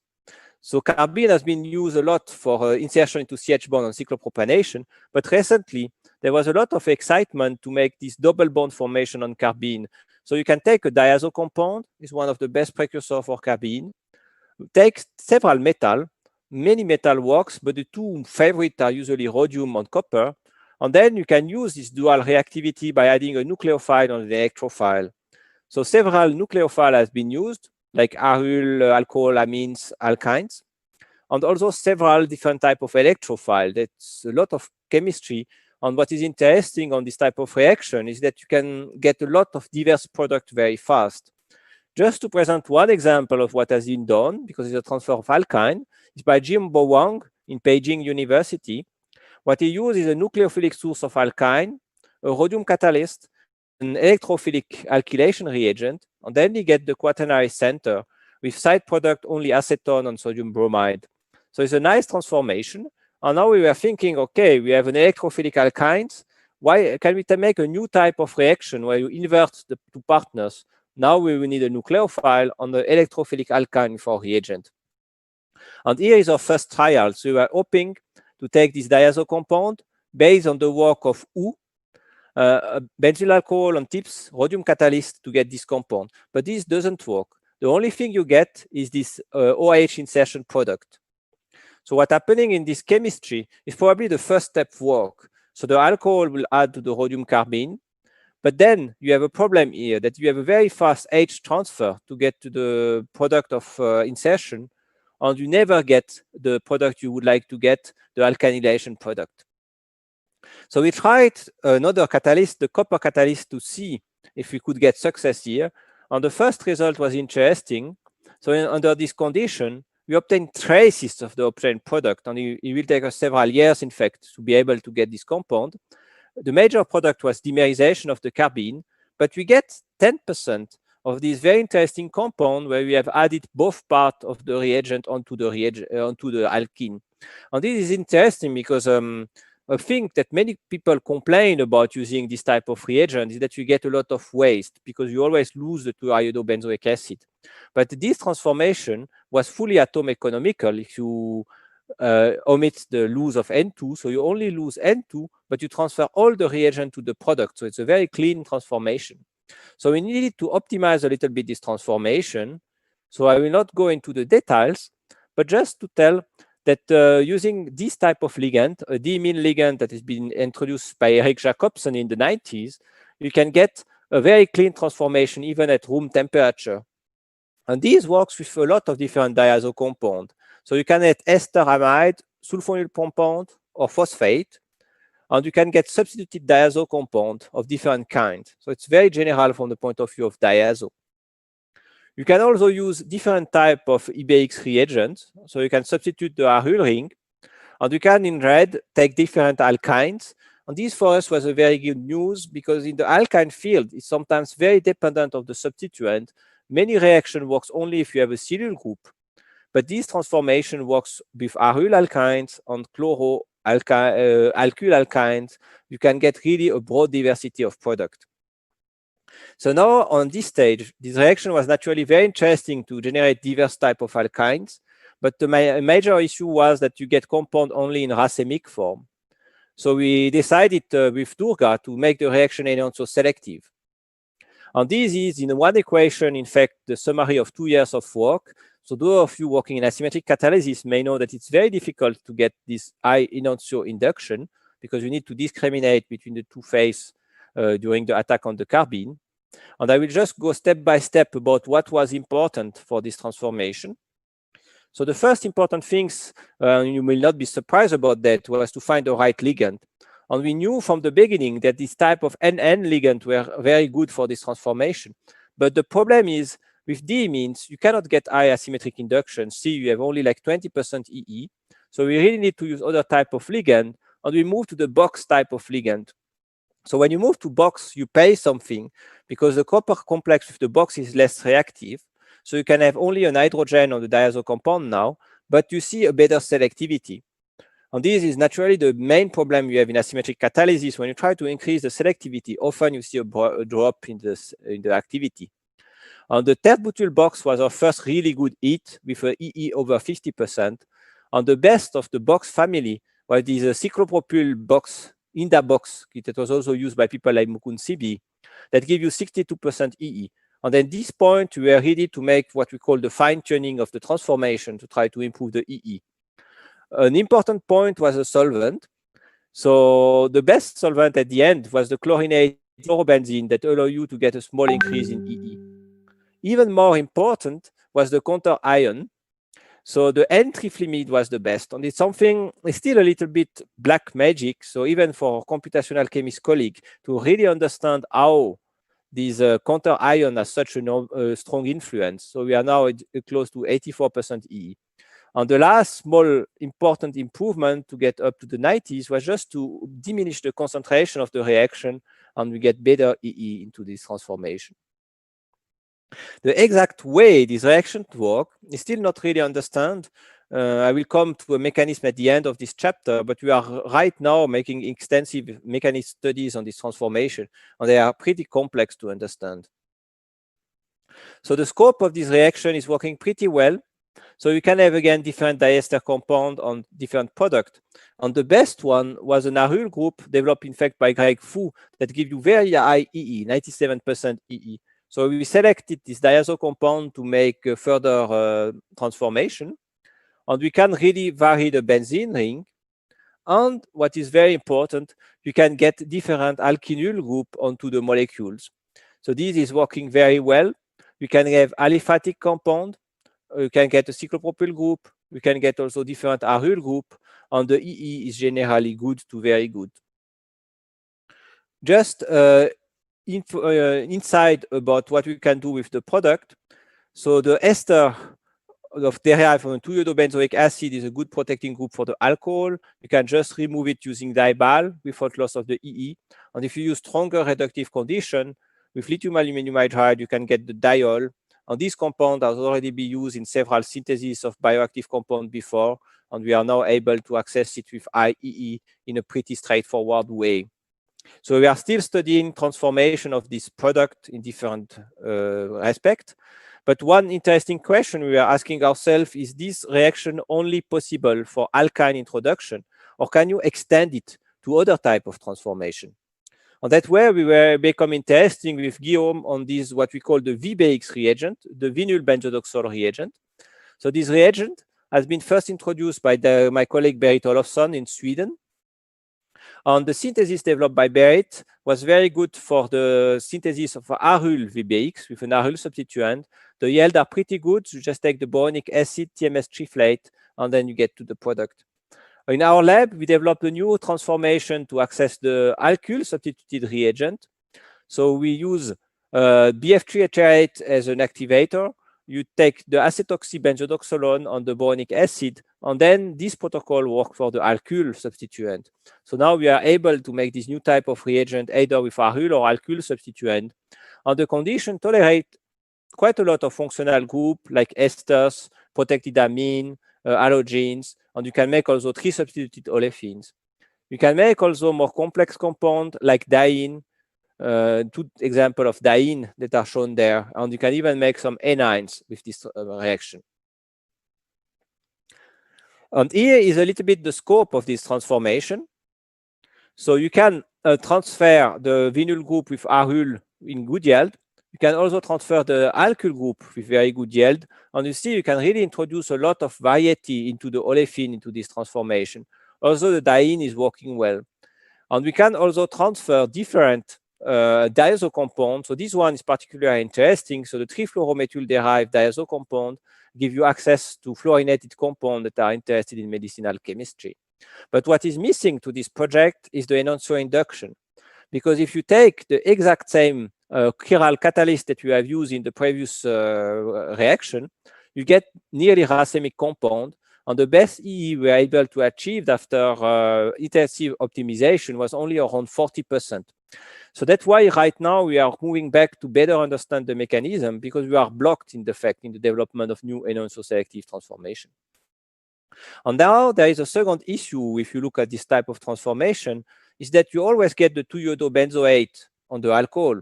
So that's fine if you just want to make a saponification and get the free alcohol. But if you really want to get diversity, you would like to make a 3-component reaction where you can add an alcohol as you want to the transformation. So that's what we did this last year. We focused a lot on developing a 3-component reaction. And based on the optimization we did earlier, there was an interesting preliminary result obtained with Guillaume using this copper box system. So the product was racemic, but if you perform the reaction in ethanol, you can get up to 60% of incorporation of ethanol and still 30% of the 2-iodobenzoate. The problem was with this transformation is that if you diminish the concentration of ethanol and go only to 10 equivalent of ethanol in dichloromethane, you now drop the yield already to 22%. And imagine you want to use a precious alcohol, so this reaction was kind of useless because you were not able, in fact, to use precious alcohols. So we decided to move to another type of hypervalent iodine reagent. So see here, the only difference is that you have the BCF3 instead of the reagent instead of the carboxy. And our hope is that this big sterical hindrance on this diminished nucleophilicity will prevent the addition of this alcohol, and only ethanol should add to it. And in fact, if you make this reaction in ethanol, you have a very clean reaction. You get only the product, but this reaction is very slow. So it's never completed, even after several days. So what we did is just remove the ligand. And very interestingly, if you remove this ligand in this transformation, it's now very fast. So probably you have more room for coordination of the alcohol, and you get the product in 95% yield. Naturally, the key experiment was now to diminish the quantity of ethanol. And even with only 4 equivalent of ethanol, you get the 3-component product in 94% yield. So the interest of this 3-component reaction is about the diversity you can get in this product. So you get really a big structural diversity. Here are the different alcohol you can introduce. And for the precious alcohol, we can go down to 2 equivalent of alcohol only. So you have primary alcohols, some of them very complex, like the one derived from the nucleobase or the one derived from glucose. You can get secondary alcohols, again, a little bit complex one, like steroid one. And you can get tertiary alcohols like this one derived from cegenes. So it's really interesting to be able to add some complex compound. You can then play with this reaction by varying all the different components at the same time. So this is just a selection of products that show you the diversity of different compounds you can obtain. So you really can vary the 3 parts. So in blue, you have the one that comes from the alcohol. In red, the one that comes from the IBX reagent. And in green, the one that comes from the diazo compound. And you can make like things that are very useful for medchem, like small saturated heterocycle, trifluoromethyl group. So it's a very versatile reaction.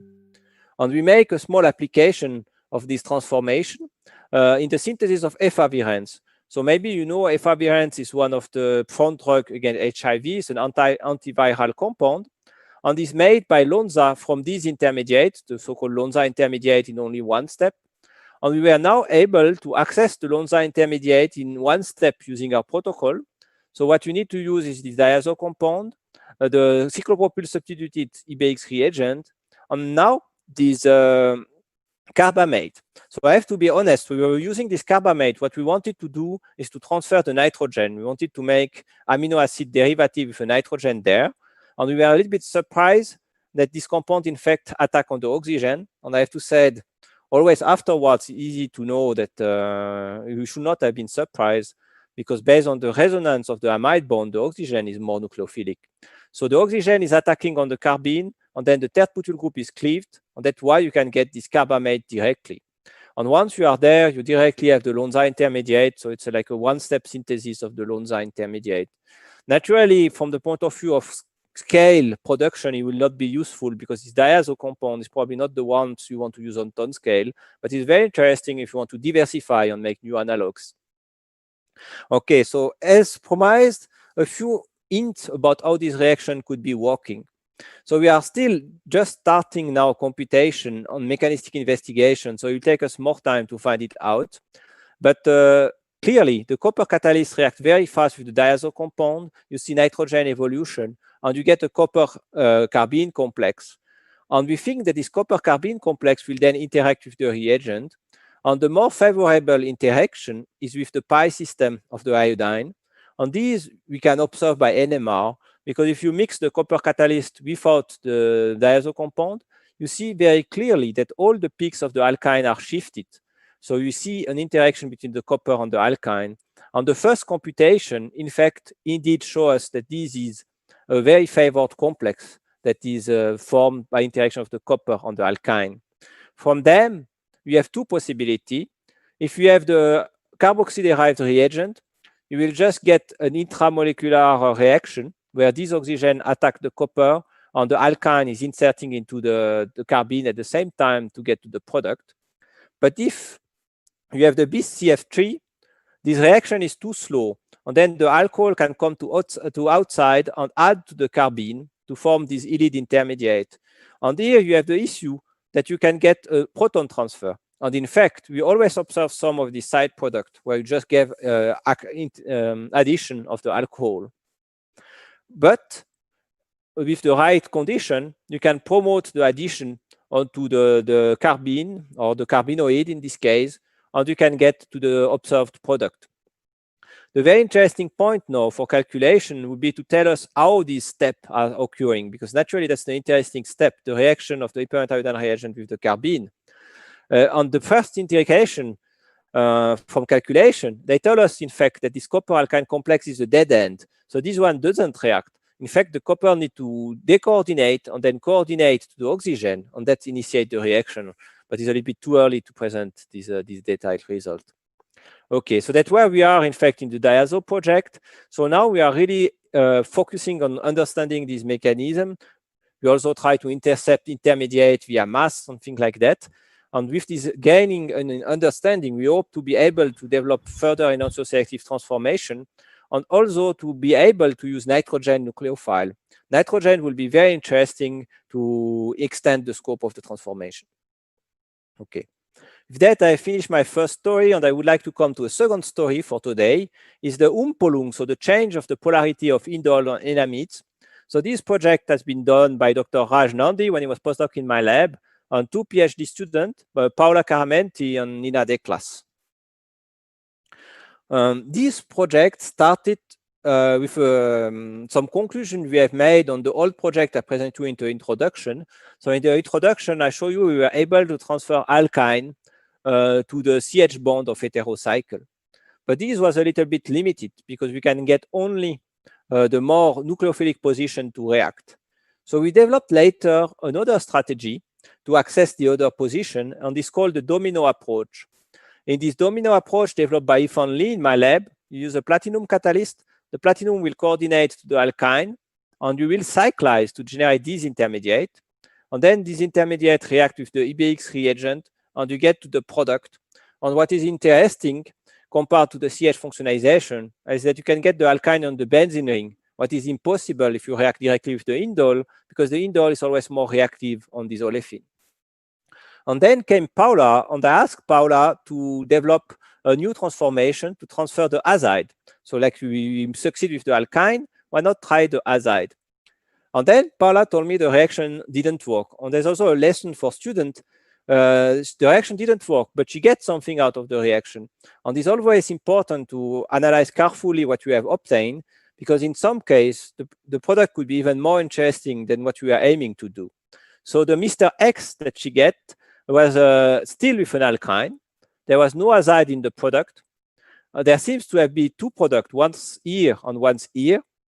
And the iodine part of the reagent was on the product.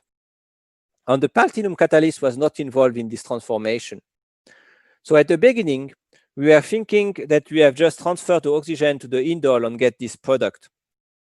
But after several experiments, NMR, we were really doubting that these was the correct structures. And finally, we heard already before, X-rays, when you can, is really the best, is the method that remove all your doubt. And we could obtain a crystalline compound. So in fact, this one, if you see the X-rays, so it really showed us that we didn't make an oxidation, we just make an iodine transfer to the indole. So the indole is reacting in the C3 position, and you remove the acetate and make a substitution on the iodine, and you get this very nice new heterocyclic compound. So now when you get an unexpected result, the first reflex you always have is to check how much it is new, what is happening, what is known in the literature. And some Latvian chemist, Ojar Nēlens, has in fact already in the 70s developed such reagent, but they were in the salt structures, the indole aryliodonium salt. So I have to say these reagents were not used for nearly 30 years because they are really unstable. And there is a step in the reaction where the researcher often see an explosion. So it's not really the more reagent you want to use. In 2002 and 2004, Edgar Suna in Latvia developed a more convenient reagent that could be used for the synthesis of amino-substituted indole. And finally, in 2016, Moriyama studied the synthesis of more stable reagent. But still, this salt reagent, like for the alkyne, have not been used a lot. They seem to lack stability. So we were really interested to see if the cyclic reagent could be more stable and more useful. And we can, in fact, very easily synthesize a lot of these different alkyne reagents. So they are all reacting in the C3 position of indole. And you can have substituted indole. And the exception is if the C3 position is substituted, it will not react because the nucleophilicity is too low, so you don't get the compound. Besides that, you can really tolerate a lot of different products. And this compound could be used for the first time in metal catalyzed. So the CH functionalization is now a big field in organic chemistry. So we could develop a new rhodium catalyzed indolation. So that's a transformation that was not known, or 2-pyridine uses this reagent. And as you see, you can transfer the indole in very high yield and good selectivity. And you can also transfer the pyrrole. And because we can separate the C2 and the C3 pyrrole reagent, we can get selectively C3 or C2 indoles as product. Naturally, the 2-pyridine is a little bit boring because everybody can CH activate it. So you can make a more extended scope by using other type of pyridines or other type of heterocyclic directing group like pyrimidine or pyrazoles or phenanthrolines. So a lot of these different directing groups are working. And the second interesting question was to do non-metal catalyzed reaction. And this is a Japanese researcher, Professor Kita, that did most of the pioneering work.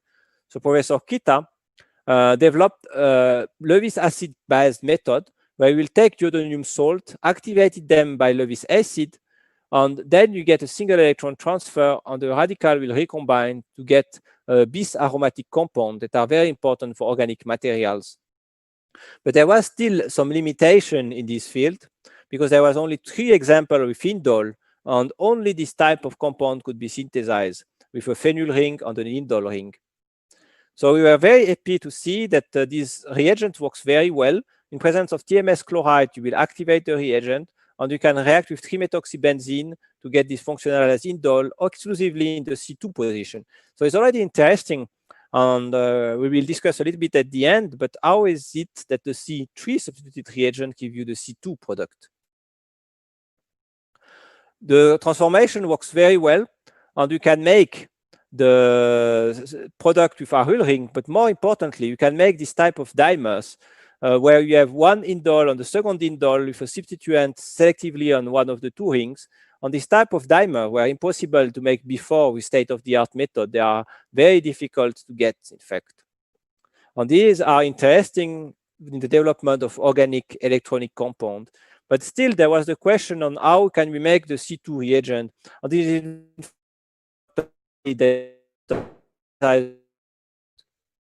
so the start from a pre-activated indole where we have a carbon-boron bond and the iodine fluoride precursor. And in this case, you can get transfer on the C2 position. The carboxy compound was not very stable, so it was better to use the dimethyl reagent, so another one. And I have to say this is one of the advantages of the cyclic reagent.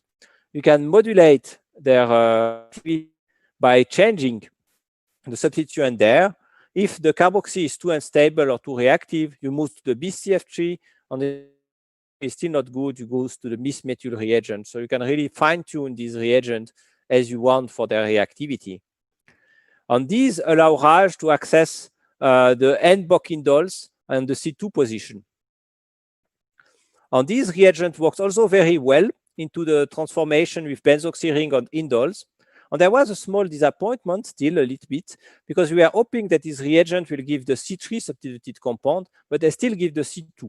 So all the reagents give at the end the same product. The advantage, however, is then you can now tolerate C3 substituent on indole. And that is a very important substitution pattern because many bioactive compounds are derived from the amino acid tryptophan and have the substituent.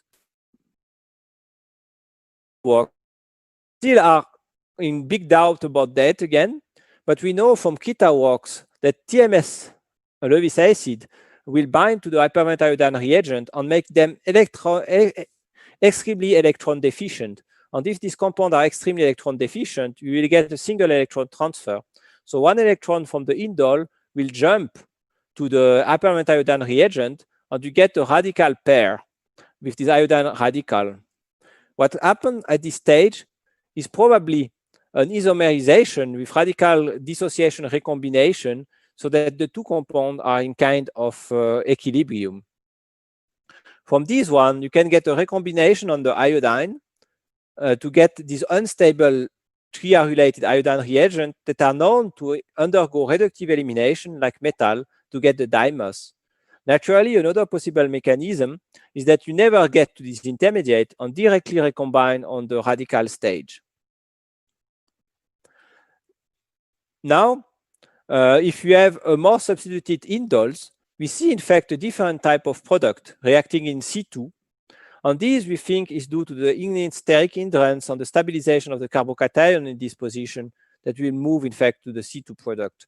So this chemistry is fascinating, but we still need more to understand this indole Umpolung.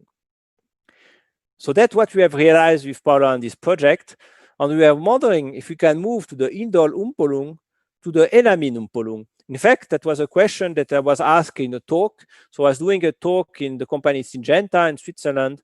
And here the leader in the discovery process, Alain de Mesmaker, asked me, well, indole is very interesting, but we would be interested also to have the Umpolung of simple enamide, because enamine have been used a lot as nucleophiles. There is some way to umpol them by oxidation. It's the work especially of Macmillan and people like that. But what about having a Umpolung reagent that you could put in a bottle? Huh? The idea to make the Umpolung of nucleophile is naturally very old. And the Umpolung of enolate is one of the oldest chemistry in hypervalent iodine chemistry. And it has been done by Moriarty already in the 70s.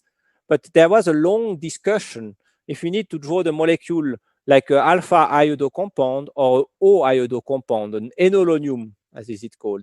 And it's only very recently that Alex Piltzman in Israel could, by NMR studies, show that the favored compound is this one, the enolonium. But for the compound of cyclic reagent, there was very few examples before we started. There was 2 examples of O compound by Yoshikai and Miyake, but this one was unstable. And there was 1 example of N compound by Kitamura. So we wanted now to generalize this chemistry and see if we can make enamides Umpolung. So there was the Olofsson approach that we first tried. The problem is that this boron acid are highly unstable. We couldn't use the protocol to work. Where we with thiol, so we know that thiols could add this type of IBX compound to generate the vinyl reagent in addition to the kind product that was the main product. We could optimize the formation by using 10 mol% of base. Important to fine-tune the electron of this nitrogen file. Because if the nitrogen a little bit electron and if it's poor the alkyl, so it was the tosulamide.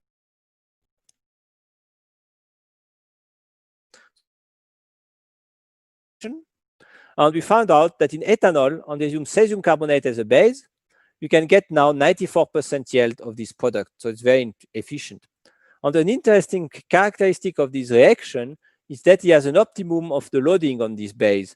So you see in this graph, independence of the loading of base, you will get a different outcome. So in low loading of base, you get nearly no conversion. The reaction is very sluggish. At 10%, you get the best yield. And if you continue, you begin to see a lot of decomposition. You see some alkynes, you see some other side product, and the yield is very low. So it's very important to get the right loading of base. So in this case, we did some computation to understand it better. And this type of nucleophile has 2 ways to add to the reagent.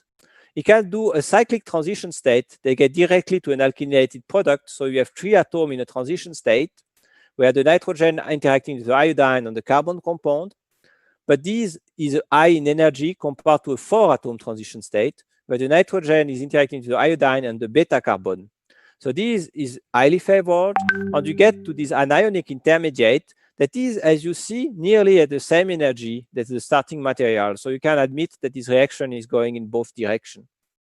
These intermediate can then very easily be protonated by the tetramethylguanidinium with nearly no activation energy to get to the product. And this product is more stable. So you have, in fact, a kind of thermodynamic isomerization if you want to get to the product. The problem is, if you come back, that there is a not so high lying transition state here where you can break the iodine bond via an alpha elimination. And these will lead you to alkylated product on decomposition. So that's why you need some base, but not too much base. You just want to establish this equilibrium, and then you stop the transformation and can isolate the product. So here is a little bit the kind of reagent we can prepare.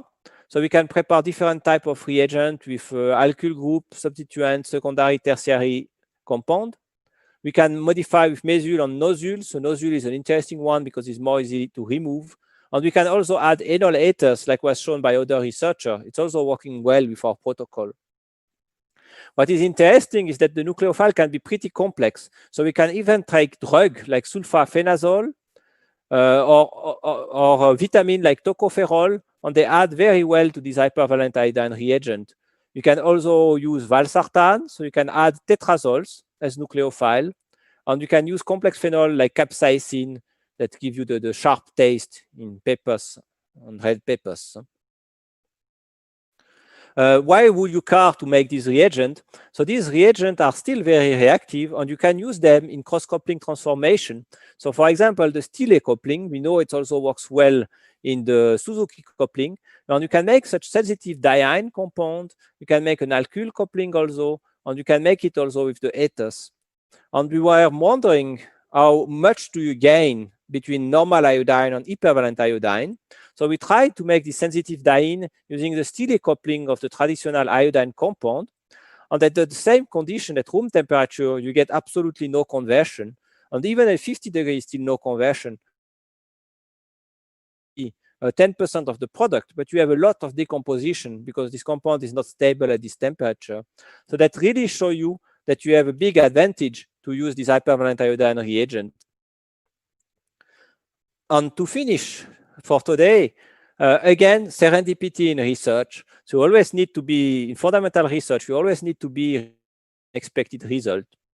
So if you mixed the apparent iodine reagent with a thiols, we get what we would be expecting, addition elimination, to get to this thiol substituted compound. But now if we move to O nucleophiles with phenols, we get an unstable compound that we are not able to isolate. After colon chromatography, what we get is the same time of substitution product with 20–30% yield. So we wondered if other type of compound would be more stable and able to be isolated. And in fact, if you have an oxygen nucleophile, like you use a second equivalent of phenol, now we can isolate 80% of this product together with 20% of the addition, intramolecular addition of the 2-iodobenzoic acid. And these get us interested because we have a different type of reactivity now. You have oxyallyl cation type reactivity, where in fact you make what is an inert CH bond, allylic CH bond, react and move. So we will see later that we can demonstrate that the phenol is adding as drawn here at this position or not this position. So we could optimize a little bit this transformation. And here are a few examples of a phenol you can add. So you can add the variation substituted phenol. You can add tyrosine with very high yield. And you can make more complex compound like this one where we put a molecule of estratriol and capsaicin on the same molecule. So here the yield is a little bit lower, but it's still impressive from the complexity point of view. It gets interesting when you vary the reagent. And that's why I was telling I know where the product is adding. Because if you add now the nucleophile, you will see that the double bond is only at the other position. And what is very interesting is that you get only one stereoisomer. So it's sometimes very difficult to make this enol ether selectively, but at here you get only one. So you can get different alkyl group, and you can have different functionalization on this type of alkene group. You can also modify the phenol nucleophile obtained in the first step of the reagent. What was also interesting are the ester product, because the ester product are highly useful because you have two different types of oxygen substituent, one ether and one ester. So in this case, we can develop a one-pot protocol. So what we do is just addition to the TPCBX of the phenol nucleophile in presence of base. And then we just add a little bit of anisole. So anisole is accelerating the rearrangement to get the ester product. So here are a few examples. You can again get different substituent on the alkene, and you can get highly functionalized product, for example, bearing a different type of halogen on the aryl ring or the alkyl chain. We make some functionalization of the product. So this iodo compound can be cyclized with palladium to get a benzofluorine. The carbon-oxygen bond reductively to get the ketone product. But probably the most interesting compound is this one. So if you oxidize the olefin with NCPBA, you get an epoxide that will be opened up with acetic acid, and then you get the highly oxidized product. And if you remember, we started from an alkyne to make the EBX reagent. So you completely oxygenate the alkyne group. And this one is coming where previously there was a CH bond. So it's a really interesting oxidative upgrade, if you want, from petroleum to highly oxygenated compound. So the last question is naturally, how does this reaction work? So our speculative mechanism is based first on the calculation I've shown you for the first step. We just have the nucleophilic attack of the alcohol. You get this vinyl iodonium intermediate. It can be protonated. And then you have an equilibrium there. But if you push with more base, at some point, you can also deprotonate at the other position. And as soon as you are there, you can draw the resonance structure and protonate on the other position to get this type of allylic compound. And we can wonder why you get only one of the isomers. So this is still very speculative because we didn't perform calculation, but we think that you could have a secondary interaction between the iodine and the oxygen. And the secondary interaction will push the aryl group on this position. And then you want to minimize the steric interaction, the A12 strain, by pushing the R group in opposite position as the aryl group. That will allow us to get high selectivity. Once you are there, there is basically two different mechanisms that can be envisaged. So this type of allylic hypervalent iodine reagent has been proposed as the intermediate, but they are extremely reactive because it's such a good leaving group.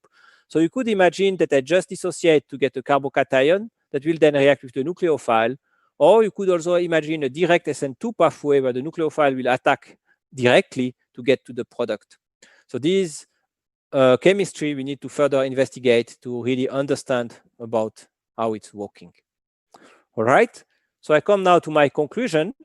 So what we tell in my laboratory, we have fun with new disconnection. We try to change the way we make organic chemistry.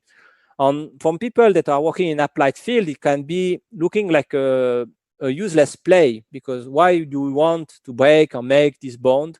But I agree with you that it is very useful, because what we are doing is each time we make a new reaction, you break a wall in the labyrinth of synthesis. So right now, if you want to make complex molecules, you have very many pathways that you cannot use. So you will always be blocked because reaction doesn't exist. So in theory, if all the walls would be broken, then you will be a straight way to the end of the labyrinth, so much more efficient synthesis. So that's why it's very important to make fundamental development in synthetic chemistry. And I also want to mention that sometimes you end up where you were not aiming to go. So for example, we found that these reagents are very interesting to functionalize proteins. And now we have a big collaboration in my group where we try to functionalize not small organic molecules, but big molecules like peptide or proteins. But that would be a completely different story that will take me 1 hour more. So just to finish up a little bit about my school and where we are. So we are in Switzerland. So Switzerland is an interesting point because we are really in the center of Europe. You see there is France, Germany, Italy. So we are really in the center. But politically, we are not in Europe. So we are not in the European Union. We are an associate to the European Union, but not part of the European Union. My school is in the southwest of Switzerland. So Raj can confirm it's a very nice place to be. So here is our campus. We are next to the Lake of Geneva. And there you have the mountains on the other side of the lake. So this part of Switzerland is French-speaking. Most of the rest of Switzerland is German-speaking, and a little bit of it speaks Italian. We are a relatively small department. So we are 3 main PI in organic chemistry, Jiping Zhu, Nicolas Kramer, and myself, and Xileu, our inorganic chemists that also do a lot of organic chemistry. And we have also a strong bioorganic department. All right, so here is my group again. So I already show you the student that make the work I present today. That was mostly 3 PhD students, Nina, Guillaume, and Paula, and 2 postdoc, are 2 very talented Indian postdoc for this case, in fact, Raj and Durga. I need also to thank Professor Cormanbuff for the computation power she gave us, all this funding agency for today, especially the ERC. I would like to thank again Dr. Nandi for the invitation and all of you for your kind attention. And I would be very happy to answer any question you may have. So maybe already. Thank you, Professor. Am I audible? Hello, am I audible? Yes, you are. I can ask you. Thank you, Professor Wazir, for your nice informative talk regarding the TCPX and the Umpulung chemistry of indole and enamide. So there, if any participants want to ask any question, he or she can unmute yourself and ask here. Or we can. So Raj, I see there is already a question on the chat. There is a question from Tapas Ghosh asking exactly. How challenging is to control the stability of the apparent iodine reagent. Yes, so that could be in fact a challenge. It's always depending of what is your substituent you want to put it on. So the first hint is that the cyclic are generally more stable than the salt. So that's why enabled our research, because you have this conjugation with the aryl ring. So you can really make the cyclic reagent more stable. And there is some reagent, for example, the azide or the trifluoromethyl, they are not stable at all. They decompose spontaneously if you are non-cyclic, but they are stable if they are cyclic. And then you can move to the substituent that you have in paraposition or in transposition to the group you want to introduce, because this one is very important for the stability. So these for example, the carboxy is more reactive and less stable than the BCF3 that is less stable from the dimethyl group. And we saw, for example, if you have an azide, the carboxy reagent, this Dunkin reagent, is very unstable and you had spontaneous explosion. But if you go to the dimethyl or the BCF3, it's pretty safe. So you can really use this factor to fine tune it. On the hypervalent iodine, the hypervalent bromine reagent, so the hypervalent bromide reagent has been studied, in fact, by the group of OCI. It can be prepared, but it's not yet synthetically useful because, I mean, the synthesis is tricky and the reactivity is so high that it's tough to control it. But there is probably some potential there, probably more studies to be done. Thank you, Jerome.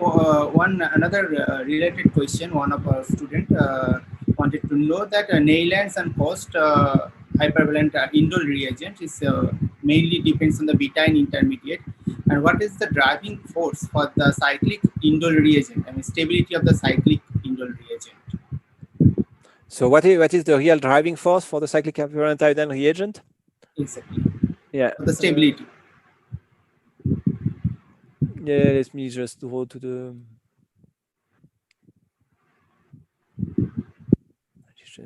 So you see my screen now? Yes. Yes. So the, I mean, I don't have the exact drawing there, but you can imagine there is in fact two factors. So one important factor is this pi bond. If you have a cyclic reagent, the pi bond are fixed in the plane of the iodine, and they will interact very well with these empty orbitals here. So you can really interact with this hole that you have on the iodine, and you can transfer electron to the iodine to make it more stable.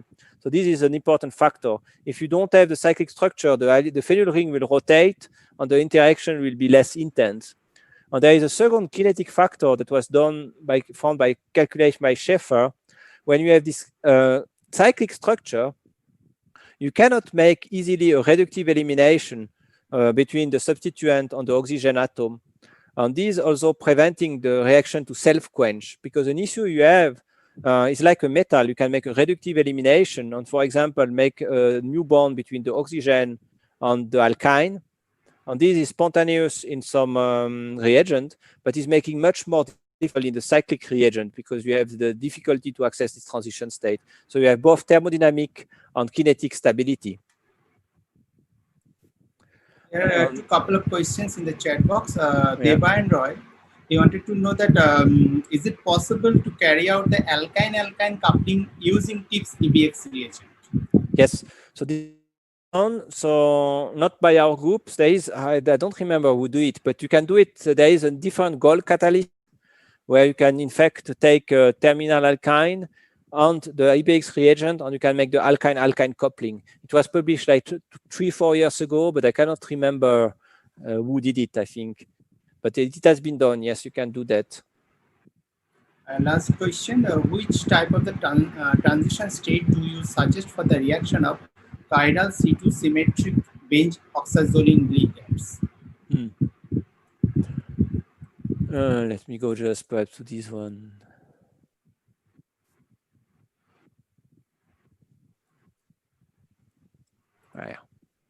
Okay, so this ligand. So we had, in fact, if you look in the publication, we had, I think, in the SI or even in the main, we had a transition state where we propose an attack on the carbene bond. So if you think you can coordinate this C2 carbene to the transition state, I may have to look, but I don't think I have it in this presentation. But you can imagine that you coordinate the copper here, and then the carbene will be like 90 degrees oriented away from the plane. And then you have a classical C2 quadrant system where one of these substituents will block the top left quadrant. This one will block the bottom top quadrant. And then your substituent will come in the free room in the opposite direction of the ester. And if you use this model, you can predict the correct absolute configuration. But our current calculations are showing us that the reaction is more probably not going via this intermediate. So that's why I don't show it anymore. I think this is a good model to predict the absolute configuration you will get. So if you plan your synthesis, you can predict the right configuration. But I don't think it's based on reality. It's based just on a cartoon. So there are a few questions. So I think the time is limited. Just I am taking one. How to replace the carbonyl group into the 2CF3 group to increase the product yield in the hypervalent iodine reagent? So you mean, I'm not sure I understand the question, but if it's I think she how to wants to access know them. that about the replacing the carbonyl in the benzoxazoline to the CF3 group, BCF3, like Townes reagent. Yeah. So the question is how to access them synthetically. And the problem is naturally that you need to restart from the start. Unfortunately, you cannot do it on late stage. So if I look at the synthesis, what you need basically to do is to start with the BCF3 iodine precursor. On the BCF3 iodine precursor, you can get from a lithiation. So you get the lithiate ether, you add it to hexafluoroacetones, and then you get this precursor. So basically, it's one step more. You can buy, in fact, so it's not one step more, but it's very expensive, the alcohol. So if you want for cheap intermediate, it's one step more, or for expensive, is usually the same number of steps. Syntheses are sometimes a little bit different from the conditions, but they are comparable.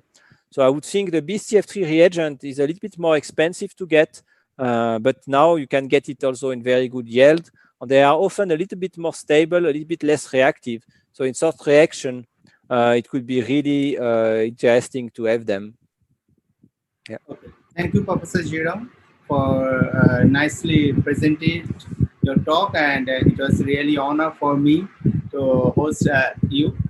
And I hope if you visit India, you can visit in our university to give some lecture, not in the virtual mode, in the normal mode. Yep. Okay. Thank you very much for giving the time in your busy schedule. And we have the organizing committee really thankful. And I hope the COVID will be soon a little bit over and that we can come back in live. Yeah. Okay, then. Thank you and goodbye. Bye. So we can move in the next talk. The next lecture will be delivered by Professor Isabel. So I can continue. There are some technical issue with Dr. Tanmay Chattopadhyay, and he told me to continue this session. Just a minute. So Professor Isabel is a Professor Maria Isabel is a physical and analytical chemist from the University of the Oviedo, Spain. She did his PhD from the University of the Oviedo in 1993. She supervised several PhD students. She already published 79 publications in reputed international journal, and her interest is different in the fields such as reactivity of various organometallic complexes containing palladium, chromium, ruthenium, osmium, and design of the magnetically separable of nanocatalyst of iron and manganese, and mechanochemistry. So with this short brief introduction, I'd like to invite, on behalf of the organizing committee, Professor Maria Isabel to deliver her talk. Okay, good afternoon, everybody. I'm going to share my screen. Yes, okay. Okay, well, first of all, I would like to start thanking the organizers for inviting me to deliver this talk to so a large and interested audience. I really appreciate that. I'm going to start with the second part of the title of my talk, telling you about the 5 projects of Professor Tanmay Chattopadhyay in which I have collaborated so far. They all deal with the synthesis of magnetically separable nanocatalysts to be used in different reactions. All they have cis bases as ligands. I am going to take off my glasses. The cis bases as ligands, which differ in the metal ion in the center, in the bridge, and in the substituents they have in the ortho and para positions.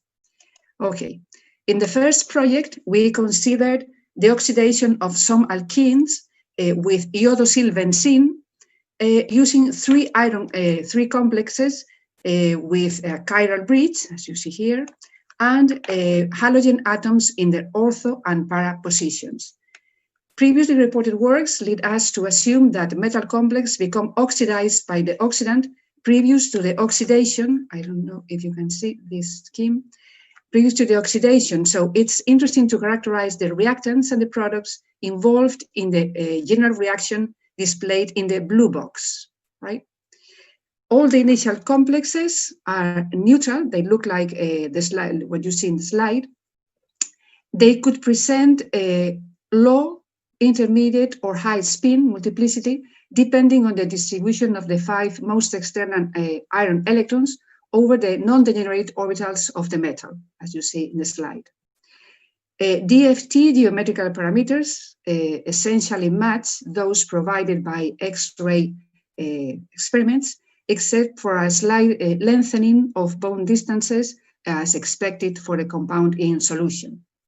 The charges of the halogen atoms become increasingly positive when we move from chlorine to bromine and iodine systems in agreement with their diminishing electronegativity. That's what computational chemists, computational calculations tell us. The 3 oxidized complexes with iron 5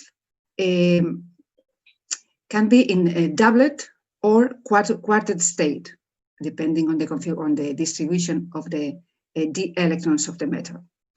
They have been optimized.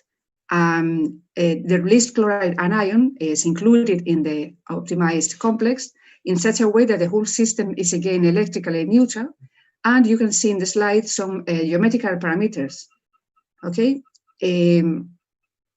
But let's go back to the oxidation, the reaction of the oxidation of the catalyst as represented in the blue box. Okay. High spin compounds, initial compounds, are about 15 kcal more stable than low spin ones. Whereas in the oxide complexes, the high spin complexes are again more stable, but the difference is in this case small. So considering the most stable complexes, the spin multiplicity of the reaction would vary from 6 for the reactants to 4 for the oxidized complex, as you see in this general equation in this position. But this is forbidden by the spin conservation rule. So this only could happen if in the media, another auxiliary reaction would happen with the reverse change in the spin. That is, another reaction in which the reactants had spin multiplicity 4 and the product spin multiplicity 6. But there's another possibility for the reaction to happen. The other reliable possibility for this oxidation is that the reaction takes place in the doublet states, which involves assuming that the reactants are excited from their 16th state to start the oxidation process. Okay.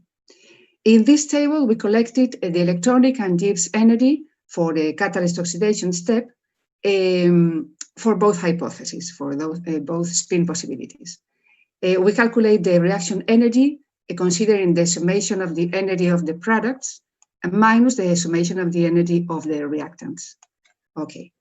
According to this table, we see that the second hypothesis, so the reaction happening in the doublet state, predicts exothermic processes, and they point to the iodine complex as the most effective one, in with agreement with experimental results. In this case, then, these theoretical calculations confirm the results of experimentally observed. In this work, we have also tested the results obtained with a small basis set for the calculations, a double zeta quality, and a triple zeta quality basis set. And we saw that the results were the same. So after this work, we always consider the smallest basis set for computational economy. Okay. In our second project, the same oxidations are considered, but now the catalysts have 4 methyl groups in their ortho positions and methyl groups in the para positions, as you can see here. The para positions, and 3 different bridges between the nitrogen atoms are considered. You can see the bridges at the bottom of the slide, right? Besides, not only iron complexes, but also manganese complexes are analyzed. Okay. Our aim was to see which catalyst renders the most oxidized complexes, according to the equation in blue again.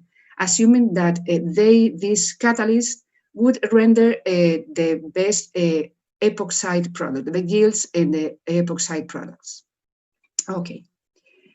This figure displays the optimized geometries of the initial and final iron complexes at their allowed spin multiplicities.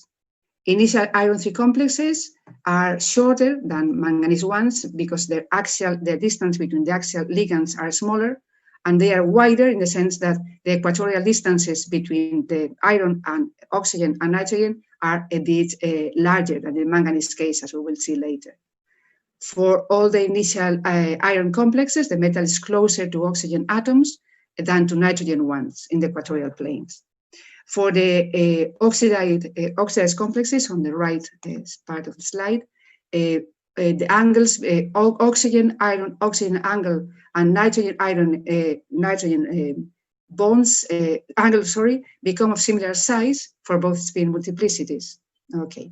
Again, high spin complexes are more stable than low spin ones, both in the initial and in the oxidized complexes. So we have again these two spin possibilities for the reaction to happen. The table shows that both spin hypotheses previously explained, they use the presence of an auxiliary reaction or the initial excitation of the iron complexes to a doublet state, point to the complex with a bridge with dimethyl substitution as the most active one, followed by that with the cyclohexene bridge. We see that a large amount of energy is released in the reaction in the doublet state, which could be used to activate the reactants once the reaction starts in the next steps. Okay. For the manganese cases, we present here some geometrical data. We see that what I would have just said, that in the case of manganese, oxygen atoms are closer to the metal than nitrogen ones, and angles with oxygen atoms are 95 degrees, approximately 12 degrees larger than the angles with the nitrogen atoms. For the final oxidized species, the distance with oxygen is 1.641 angstroms in average. Okay, and again, high spin complexes are more stable than low spin ones. Right. Considering the most stable complexes, the spin multiplicity for the reaction would vary from 5 to 3 in the case of manganese complexes, as depicted in this equation. Again, we would need an auxiliary reaction with opposite spin for the reaction to happen with these spins, or the reaction could, in this case, the Gibbs energy for the reaction is very similar for the 3 manganese complexes, with a small preference for the catalyst with 2 methyl substituents in the bridge, right? Right. A small preference, okay.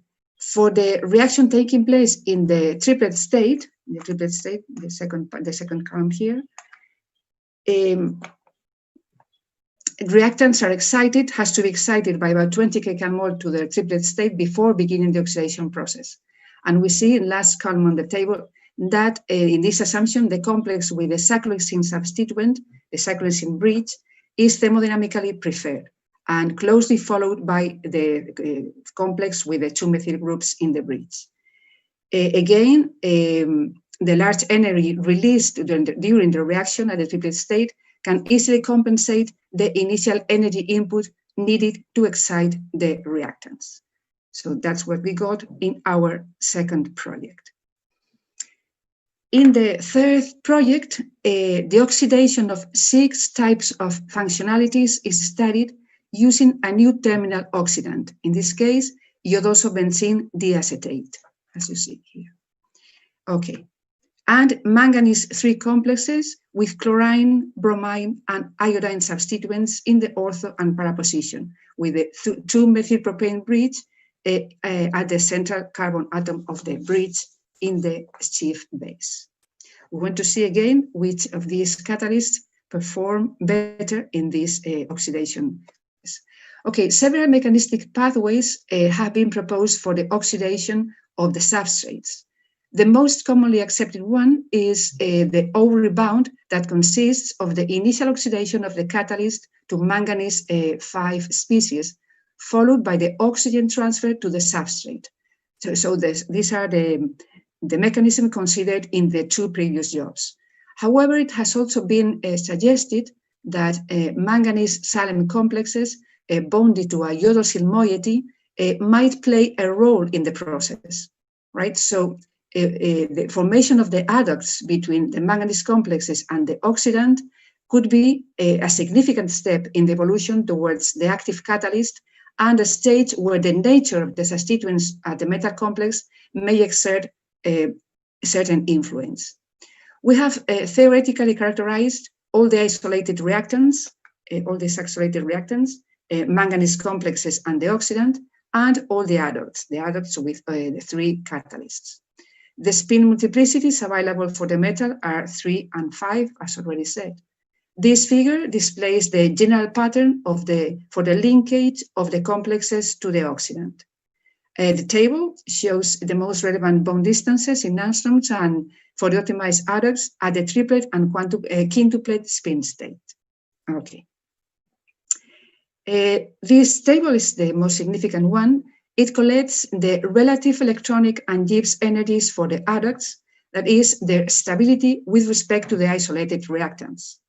It shows that at both spin states, the stability of the complexes reduces as the size of the halogen increases. The stability reduces, in perfect agreement with experimental findings. The most stable adduct form with metal complexes in their triplet states, as you see in the column. Well, according to the number in this section, the O1 atom bonds the manganese and separates bonds the manganese. The O1 atom bonds the manganese and separates from iodine. Well, 2 steric effects come into stage to explain the largest stability in the presence of the small halogens. On the one hand, the presence of the dimethyl substituent at a bridge backbone hinders the approaching of the acetate moiety to the metal, right? On the other hand, the other end of the oxidant tries to fit into the room surrounded by X1 and X3 halogen atoms.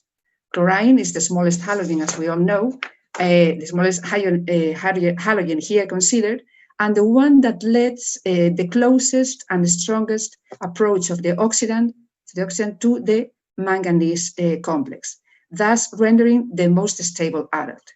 As the size of the halogen increases, the oxidant is forced to establish a weaker interaction with the metal complex. Okay. In the 4th project, several alcohols collected in this table are oxidized by hydrogen peroxide. In the presence of catalysts made of iron or manganese with cyclohexene in the bridge and different halogen atoms in their ortho and para positions. Among these catalysts, those with chlorine yield the best results and were linked to magnetically separable nanoparticles and surrounded by a surfactant that avoids their association. In the assumption that the size and electronic properties of the halogen affects the stability of the hydroperoxyl complexes, it is useful to theoretically characterize all of them. However, it is not possible to compare the absolute energy of chemical compounds made of different number or type of atoms. So we have calculated the Gibbs energy associated with a process in which a complex with a chlorine atom bonded to an axial position, in axial position to the metal, reacts with hydrogen peroxide to render the corresponding hydroperoxyl complex as schematically depicted in this blue box. Well, this slide shows the geometry of the initial chlorine complexes as an example with iron and manganese ions in their, all of them in the most stable state, which is the high spin one. Right. In terms of both electronic and Gibbs energies in acetonitrile solution, the OOH products are less stable than the chlorine ones, That is, the three reactions are endergonic at the conditions considered in the calculation. However, both electronic and Gibbs energies agree to show that the yield of the oxidized complex, the hydroperoxyl complex, is expected to slightly decrease from chlorine to bromine and iodine complexes. Okay, the geometries collected in the slide showed how the OOH group bonds more closely to the iron 3 and manganese 3 than chlorine ligand. Although the OOH ligand may present several conformations, we have checked that it prefers to place itself as far as possible from the halogens in the chief base. The increasing volume occupied by larger halogens increases a repulsive interaction among the halogen and the OOH group, in agreement with what is experimentally observed. Okay. Well, in our last finished project, the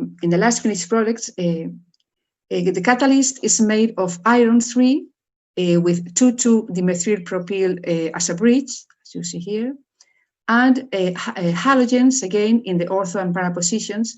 And these catalysts are used for a new kind of reactions. In this case, it's the synthesis of dihydroquinazoline derivatives from aniline compounds and paraformaldehydes. The catalysts have been anchored. The best catalyst in this family has been anchored to a graphene oxide sheet and has been tested, and it has been confirmed that it's very useful for getting good results, and as we said, with the advantages of both homogeneous and heterogeneous catalysts in this way. Well, I didn't say at the beginning the properties of these magnetically separable nanoparticles, but you all know that these nanoparticles present a large surface area, which is very useful for catalysis, and they are easy to recover from the environment. This is from the point of view of green chemistry, is very interesting.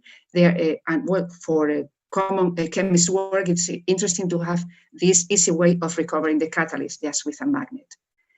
Well, on the basis of experimental outcomes, a probable reaction mechanism for the initial step is proposed as displayed in this part of the slide.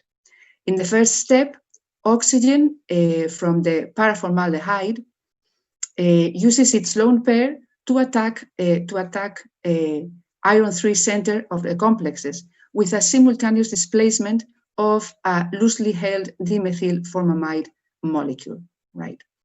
To produce a Lewis acid-base adduct A through a dative bond. Further attack to the carbon, in this case, is done by the lone pair of aniline nitrogen center. Aniline attacks this carbonyl group.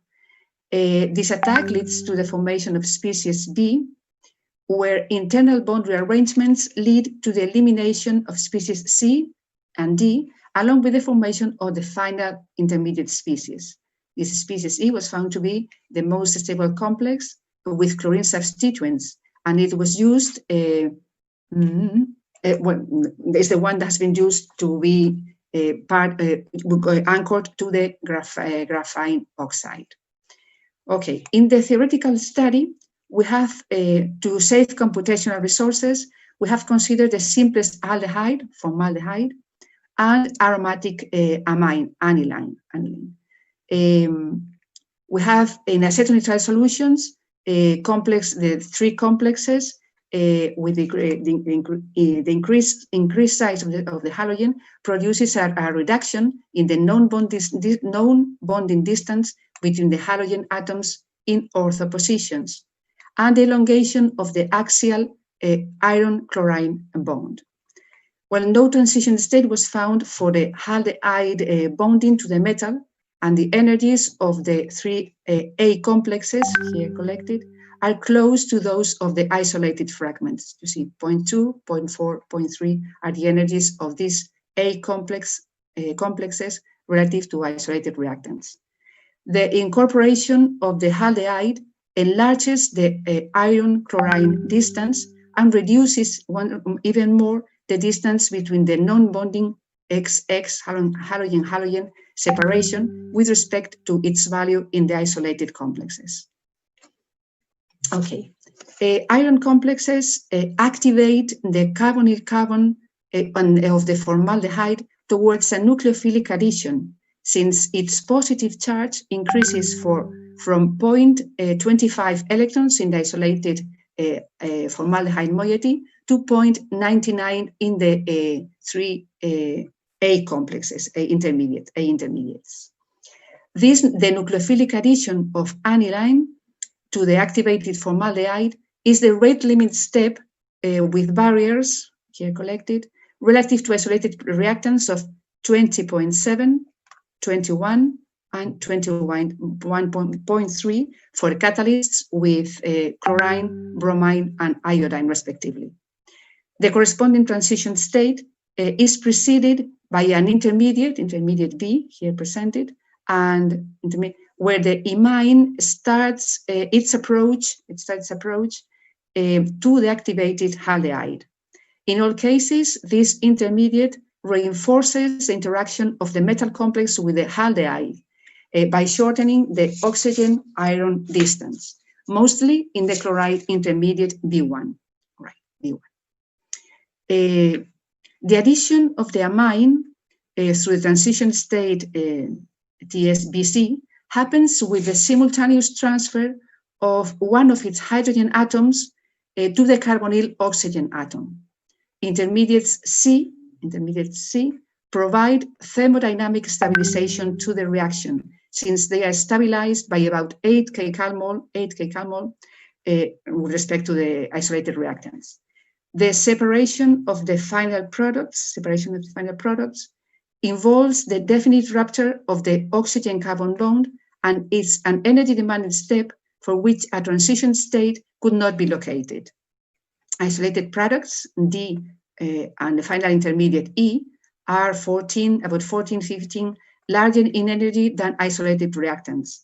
In the last stage, the positive charge of the system moves from the proton to the oxygen atom at C intermediates to the proton in the nitrogen atoms of the detached imine. Okay. The geometries of the corresponding intermediates and transition states previously described are quite similar for the 3 chlorine, bromine, and iodine systems. The relative energies are also similar, although for chlorine structures, the energy barrier is slightly smaller and the stability of the E intermediate larger, in agreement with experimental findings. In every structure, the increasing in the halogen size make the bond distances of the axial ligands linked to iron 3 a bit longer. What is more important, reduces the XX non-bonding distance and consequently the active reaction space. So, well, in these collaborative projects confirm that theoretical calculations are helpful for experimental chemists because they confirm their findings and they may provide some interpretation to the findings they have, or they, in some cases, even suggest new experiments. All along previous slides, we have seen the names of the computational methods used, something like this, B3lib /6311 plus GDP. What's the meaning of these acronyms and symbols? Of course, for any computational chemistry, this is very obvious, but I think the audience here is varied. So, well, I'm going to tell the very basics of computational chemistry, just like a tale or something like this, without coming into mathematical details. I'm going to present these very basics in these 3 separate sections, trying to understand at least the most important ideas. Okay. As everybody here knows, everything starts with the Schrödinger equation, where H is the Hamiltonian operator for the total energy of the system, and C is the wave function, a mathematical function that contains all the physical chemical information for the system. Right. For stationary systems, those whose Hamiltonian doesn't explicitly depend on time, the total wave function can be factorized and the factor depending on time easily calculated. Thus, time disappears from our problem. Besides, the movements of the nuclei and electrons can be independently treated due to their very different masses. This is the basis for the Born-Oppenheimer approximation. It means that for a fixed nuclear configuration, the electronic Schrödinger equation may be solved providing the ground electronic energy for that nuclear configuration. Varying the nuclear configuration, it is possible to build the ground state potential energy surface. In this slide, we see the simple case of a two-dimensional potential energy surface. Chemically, the significant features of such a function are the minima corresponding to reactants, products, and reaction intermediates, the first order saddle points, which correspond to transition states, and the valley-ridge inflection points for bifurcation points, where the reaction paths can bifurcate. For complex molecular systems, it is impossible and unnecessary to build the whole potential energy surface, and quantum chemistry and computational chemistry focuses in locating these significant points in the potential energy surface. Right. Under the Born-Oppenheimer approximation, the electronic Schrödinger equation has to be solved then. To do that, there are two families of methods.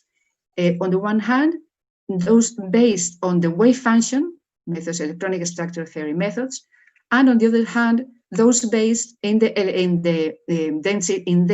electron density functional theory methods. So under this approximation, these are the two large family of methods usually used to calculate the electronic energy. Okay, the potential energy surface is a very useful theoretical tool since it allows to characterize stable structures, stable species.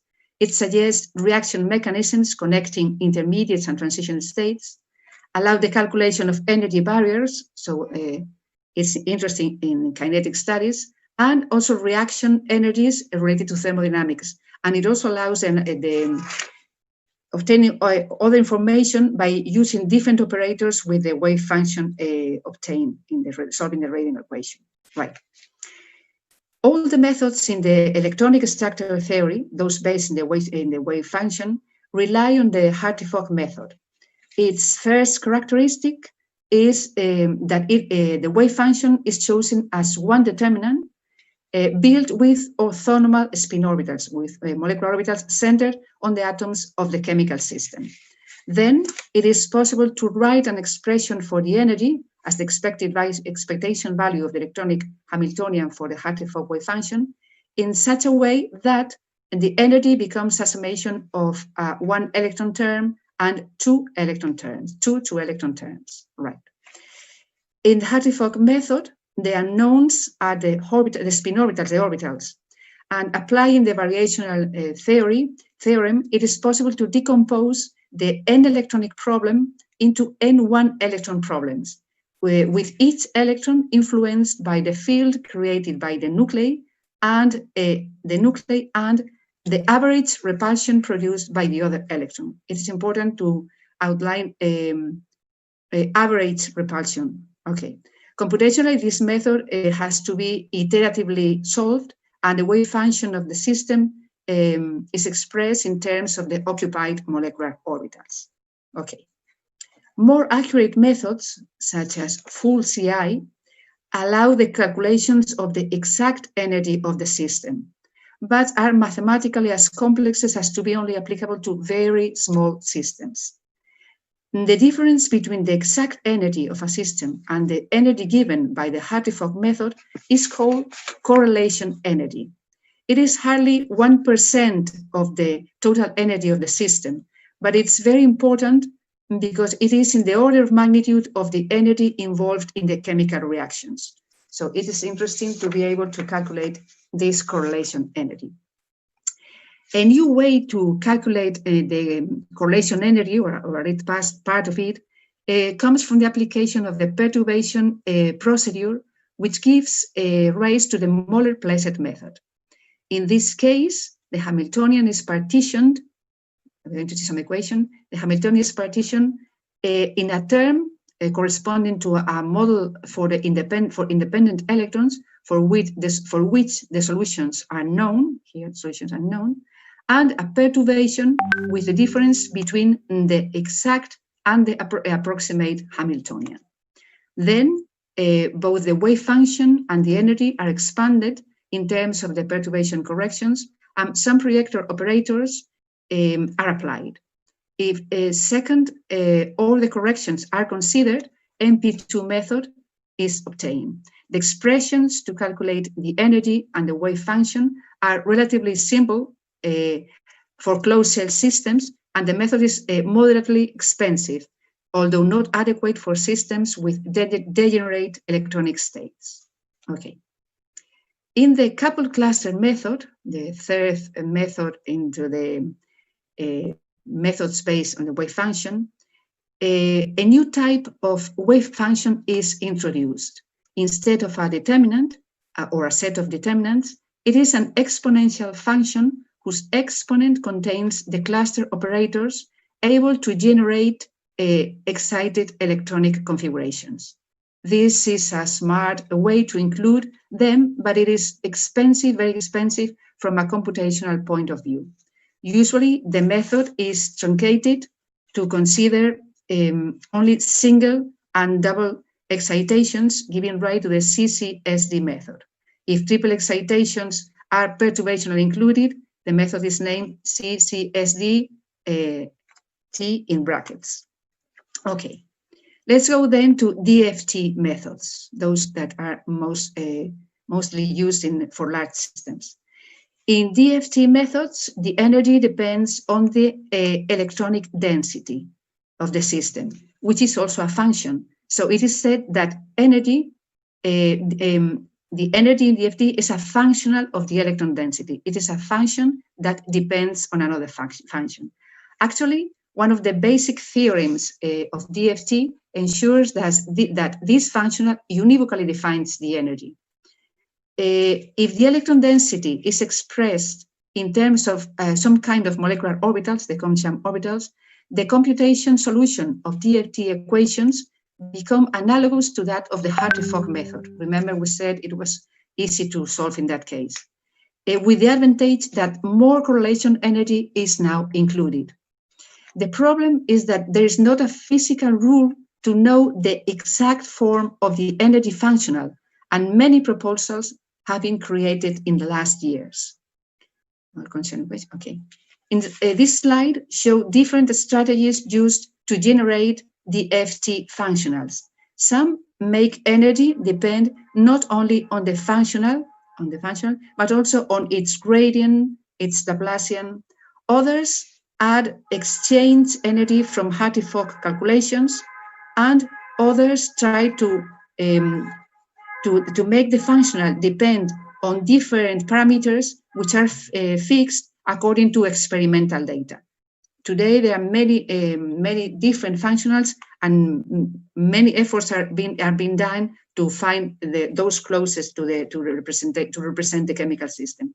Undoubtedly, DFT are the methods more used in computational chemistry for metal complexes and other large systems. However, they have some drawbacks, like the lack of dispersion energy, and it is necessary to pay attention to the selection of the functional for each particular problem. So after this, this is the same I have already said.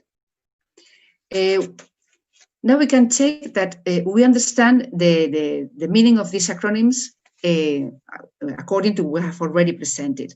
We know that HF means Hartree-Fock, which was one of the basic method in the electronic structure theory, MP2 multiplexer 2, CC coupled cluster with single and double excitation. And for electronic density, we know B3-LEAP appears in our table as one of B3-LEAP appears here, one of the DFT functionals, and the same happens for MO6, a functional with some parameters fixed to experimental data. But there's still a big problem if these methods have to be applied to chemical systems. The problem is that both Hartree-Fock and COMCHAM equations, the basic equations in DFT, are integral derivative equations without analytical solution except for one electron problems. So the most widely applied solution to this problem is to express the molecular orbitals involved as linear combination of known functions, which normally are Gaussian type functions. In this way, the unknowns are the coefficients here. These functions are known, but the unknowns now are the coefficients. Numbers, not functions. And then the Hartree-Fock and Comsham equations become matrix equations easily solvable with algebra and numerical calculus. And this is a very important step. However, large basis sets are needed to obtain accurate results, which increases the cost of the calculations. Well, this is it. There are many families too of basis sets created with different criteria. The three most used families are collected in the slide. Pople basis sets, like this, the ones we used in our work, are flexible due to the inclusion of at least two functions to represent each molecular orbital in the valence shell. This is the meaning of double zeta. If we consider three, we would have triple zeta basis set. They also include polarization functions represented here with this D, and may have these functions have larger angular momentum to be able to reflect the electron density of an atom that is bonded to another one. And these are the families, the Aldrich one and the Dunning correlation consistent basis sets are also very important and widely used nowadays. So now we understand fully the meaning of the following acronyms. Usually we express the method used to calculate the energy, and then we express the basis set used in the calculation. In the Pople basis sets, every case represented here belongs to the Pople basis set. We have double zeta or triple zeta basis set with polarization functions only in non-hydrogen atoms or both in non-hydrogen and hydrogen atoms. And we may also have diffuse functions represented with plus before the G letter. Well, I hope this talk has helped you, at least those not so familiar with computational chemistry, to have an idea of the meaning of these simple acronyms and symbols. And well, although I finished my talk, thanking you for your kind attention. I'm ready now for answering the questions you may have.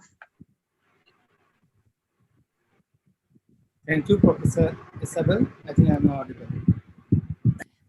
Okay, so thank you for your nice presentation in the two half. One half is the research presentation, and another for our present students for postgraduate, the theoretical part of the computational chemistry.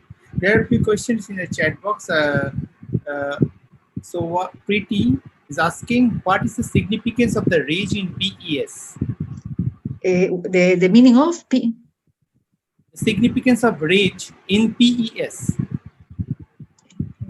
Excuse me. Let me see. You can check in the chat box.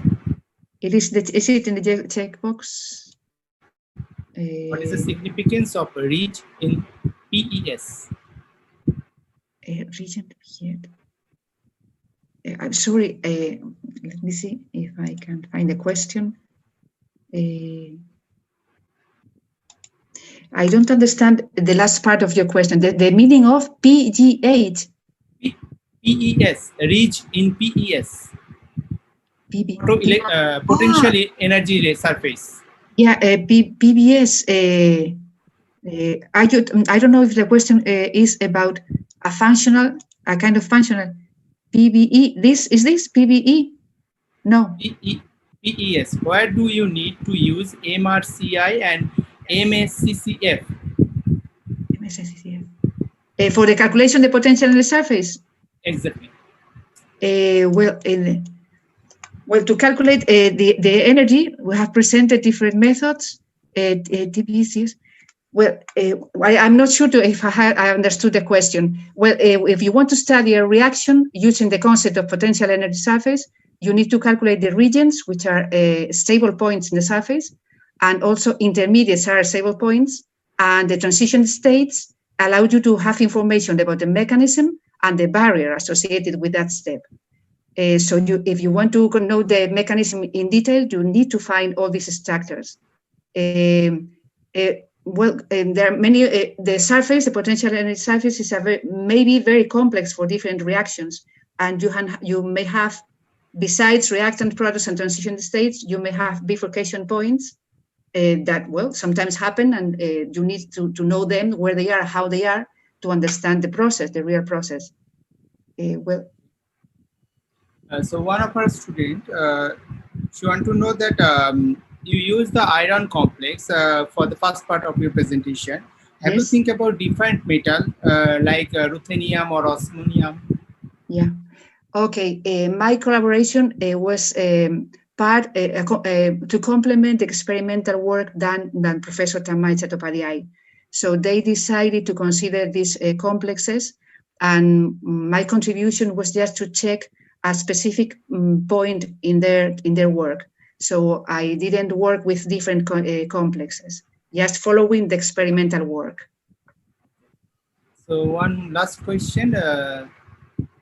Can you please tell me the exact difference between MINDO, MINDO and MNDO method? And also the MINDO and MNDO method. You mean these acronyms have not appeared in my slides, right? No. Maybe I don't know. And Dr. Nandi, if I may just interrupt you for a while and ask a question on my part. Okay. So, ma'am, my question is, most of these inorganic complexes, they are synthesized in solution, right? More often in polar solvents. So, but the DFT calculations, they are calculations in the gas phase. So, how reliable are these gas phase calculations while modeling those complexes in solution? Have you tried a solvation model? Just to ask the question. Yes. No, actually, all the calculations have been done in acetone trial. We have considered a PCM model, continuum model, to represent the solvent, the effect of the solvent. Yes. And is it possible to optimize these very large structures using the Moller-Placet second order method? Is it possible, computationally possible? It requires very large computational resources. You have to store large integrals, intermediate integrals, and it is very, very, very expensive. What could be done could be, if you have, geometries are reliable, calculated at DFT level. So you can optimize the geometries in the cheaper way, and then perform single point calculations at MP2 level. Anyway, you need large resources to do that, computational resources. Absolutely, but there are drawbacks in the DFT calculation, so maybe it's necessary sometimes to or well, perhaps you may choose a smaller model to check that you're functionally.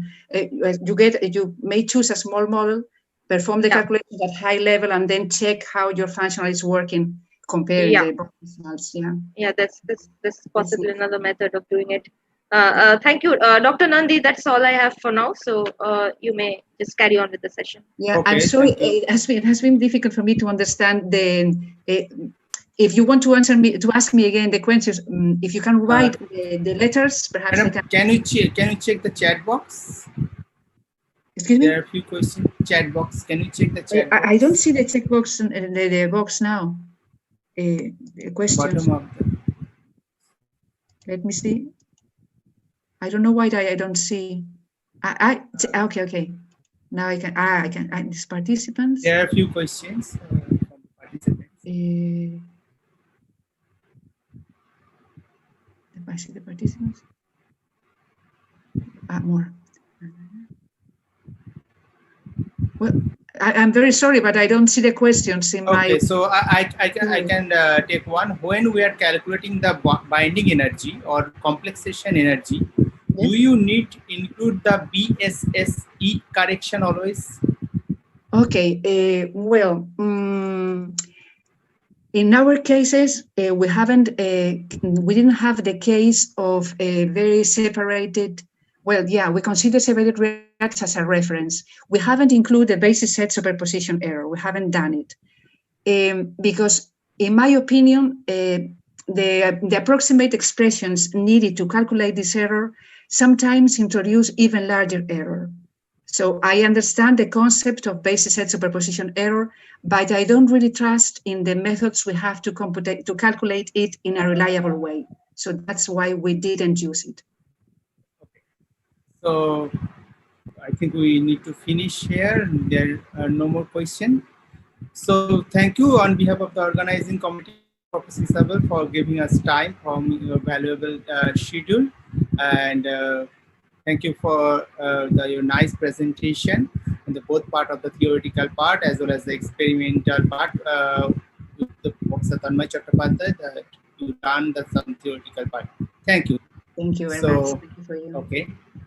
So I can move to Dr. Pujarini Banerjee to conclude this session. Dr. Banerjee. Yes, so to conclude this session on the second day, may I thank all those speakers who have turned up for the various sessions. They are very distinguished professionals in their own fields, and it's nice to have them here delivering their lectures. So thank you once again for participating and sharing your research in this webinar of ours. So we'll just round up for today. Day 2 of the webinar is on the 24th of September. That's Thursday. So again, we'll be using the virtual Zoom platform and the link will be sent to you as and when it's available. So as for the participants, thank you again for joining us, and we hope to see you on Thursday. And just a quick reminder that the Google feedback forms will be available once the webinar series ends on Thursday. So you'll be looking to fill those Google forms once the webinar concludes, and you'll be expecting your e-certificates once they are back with us. So thank you for joining us. So that's all for now. Have a good day and good night.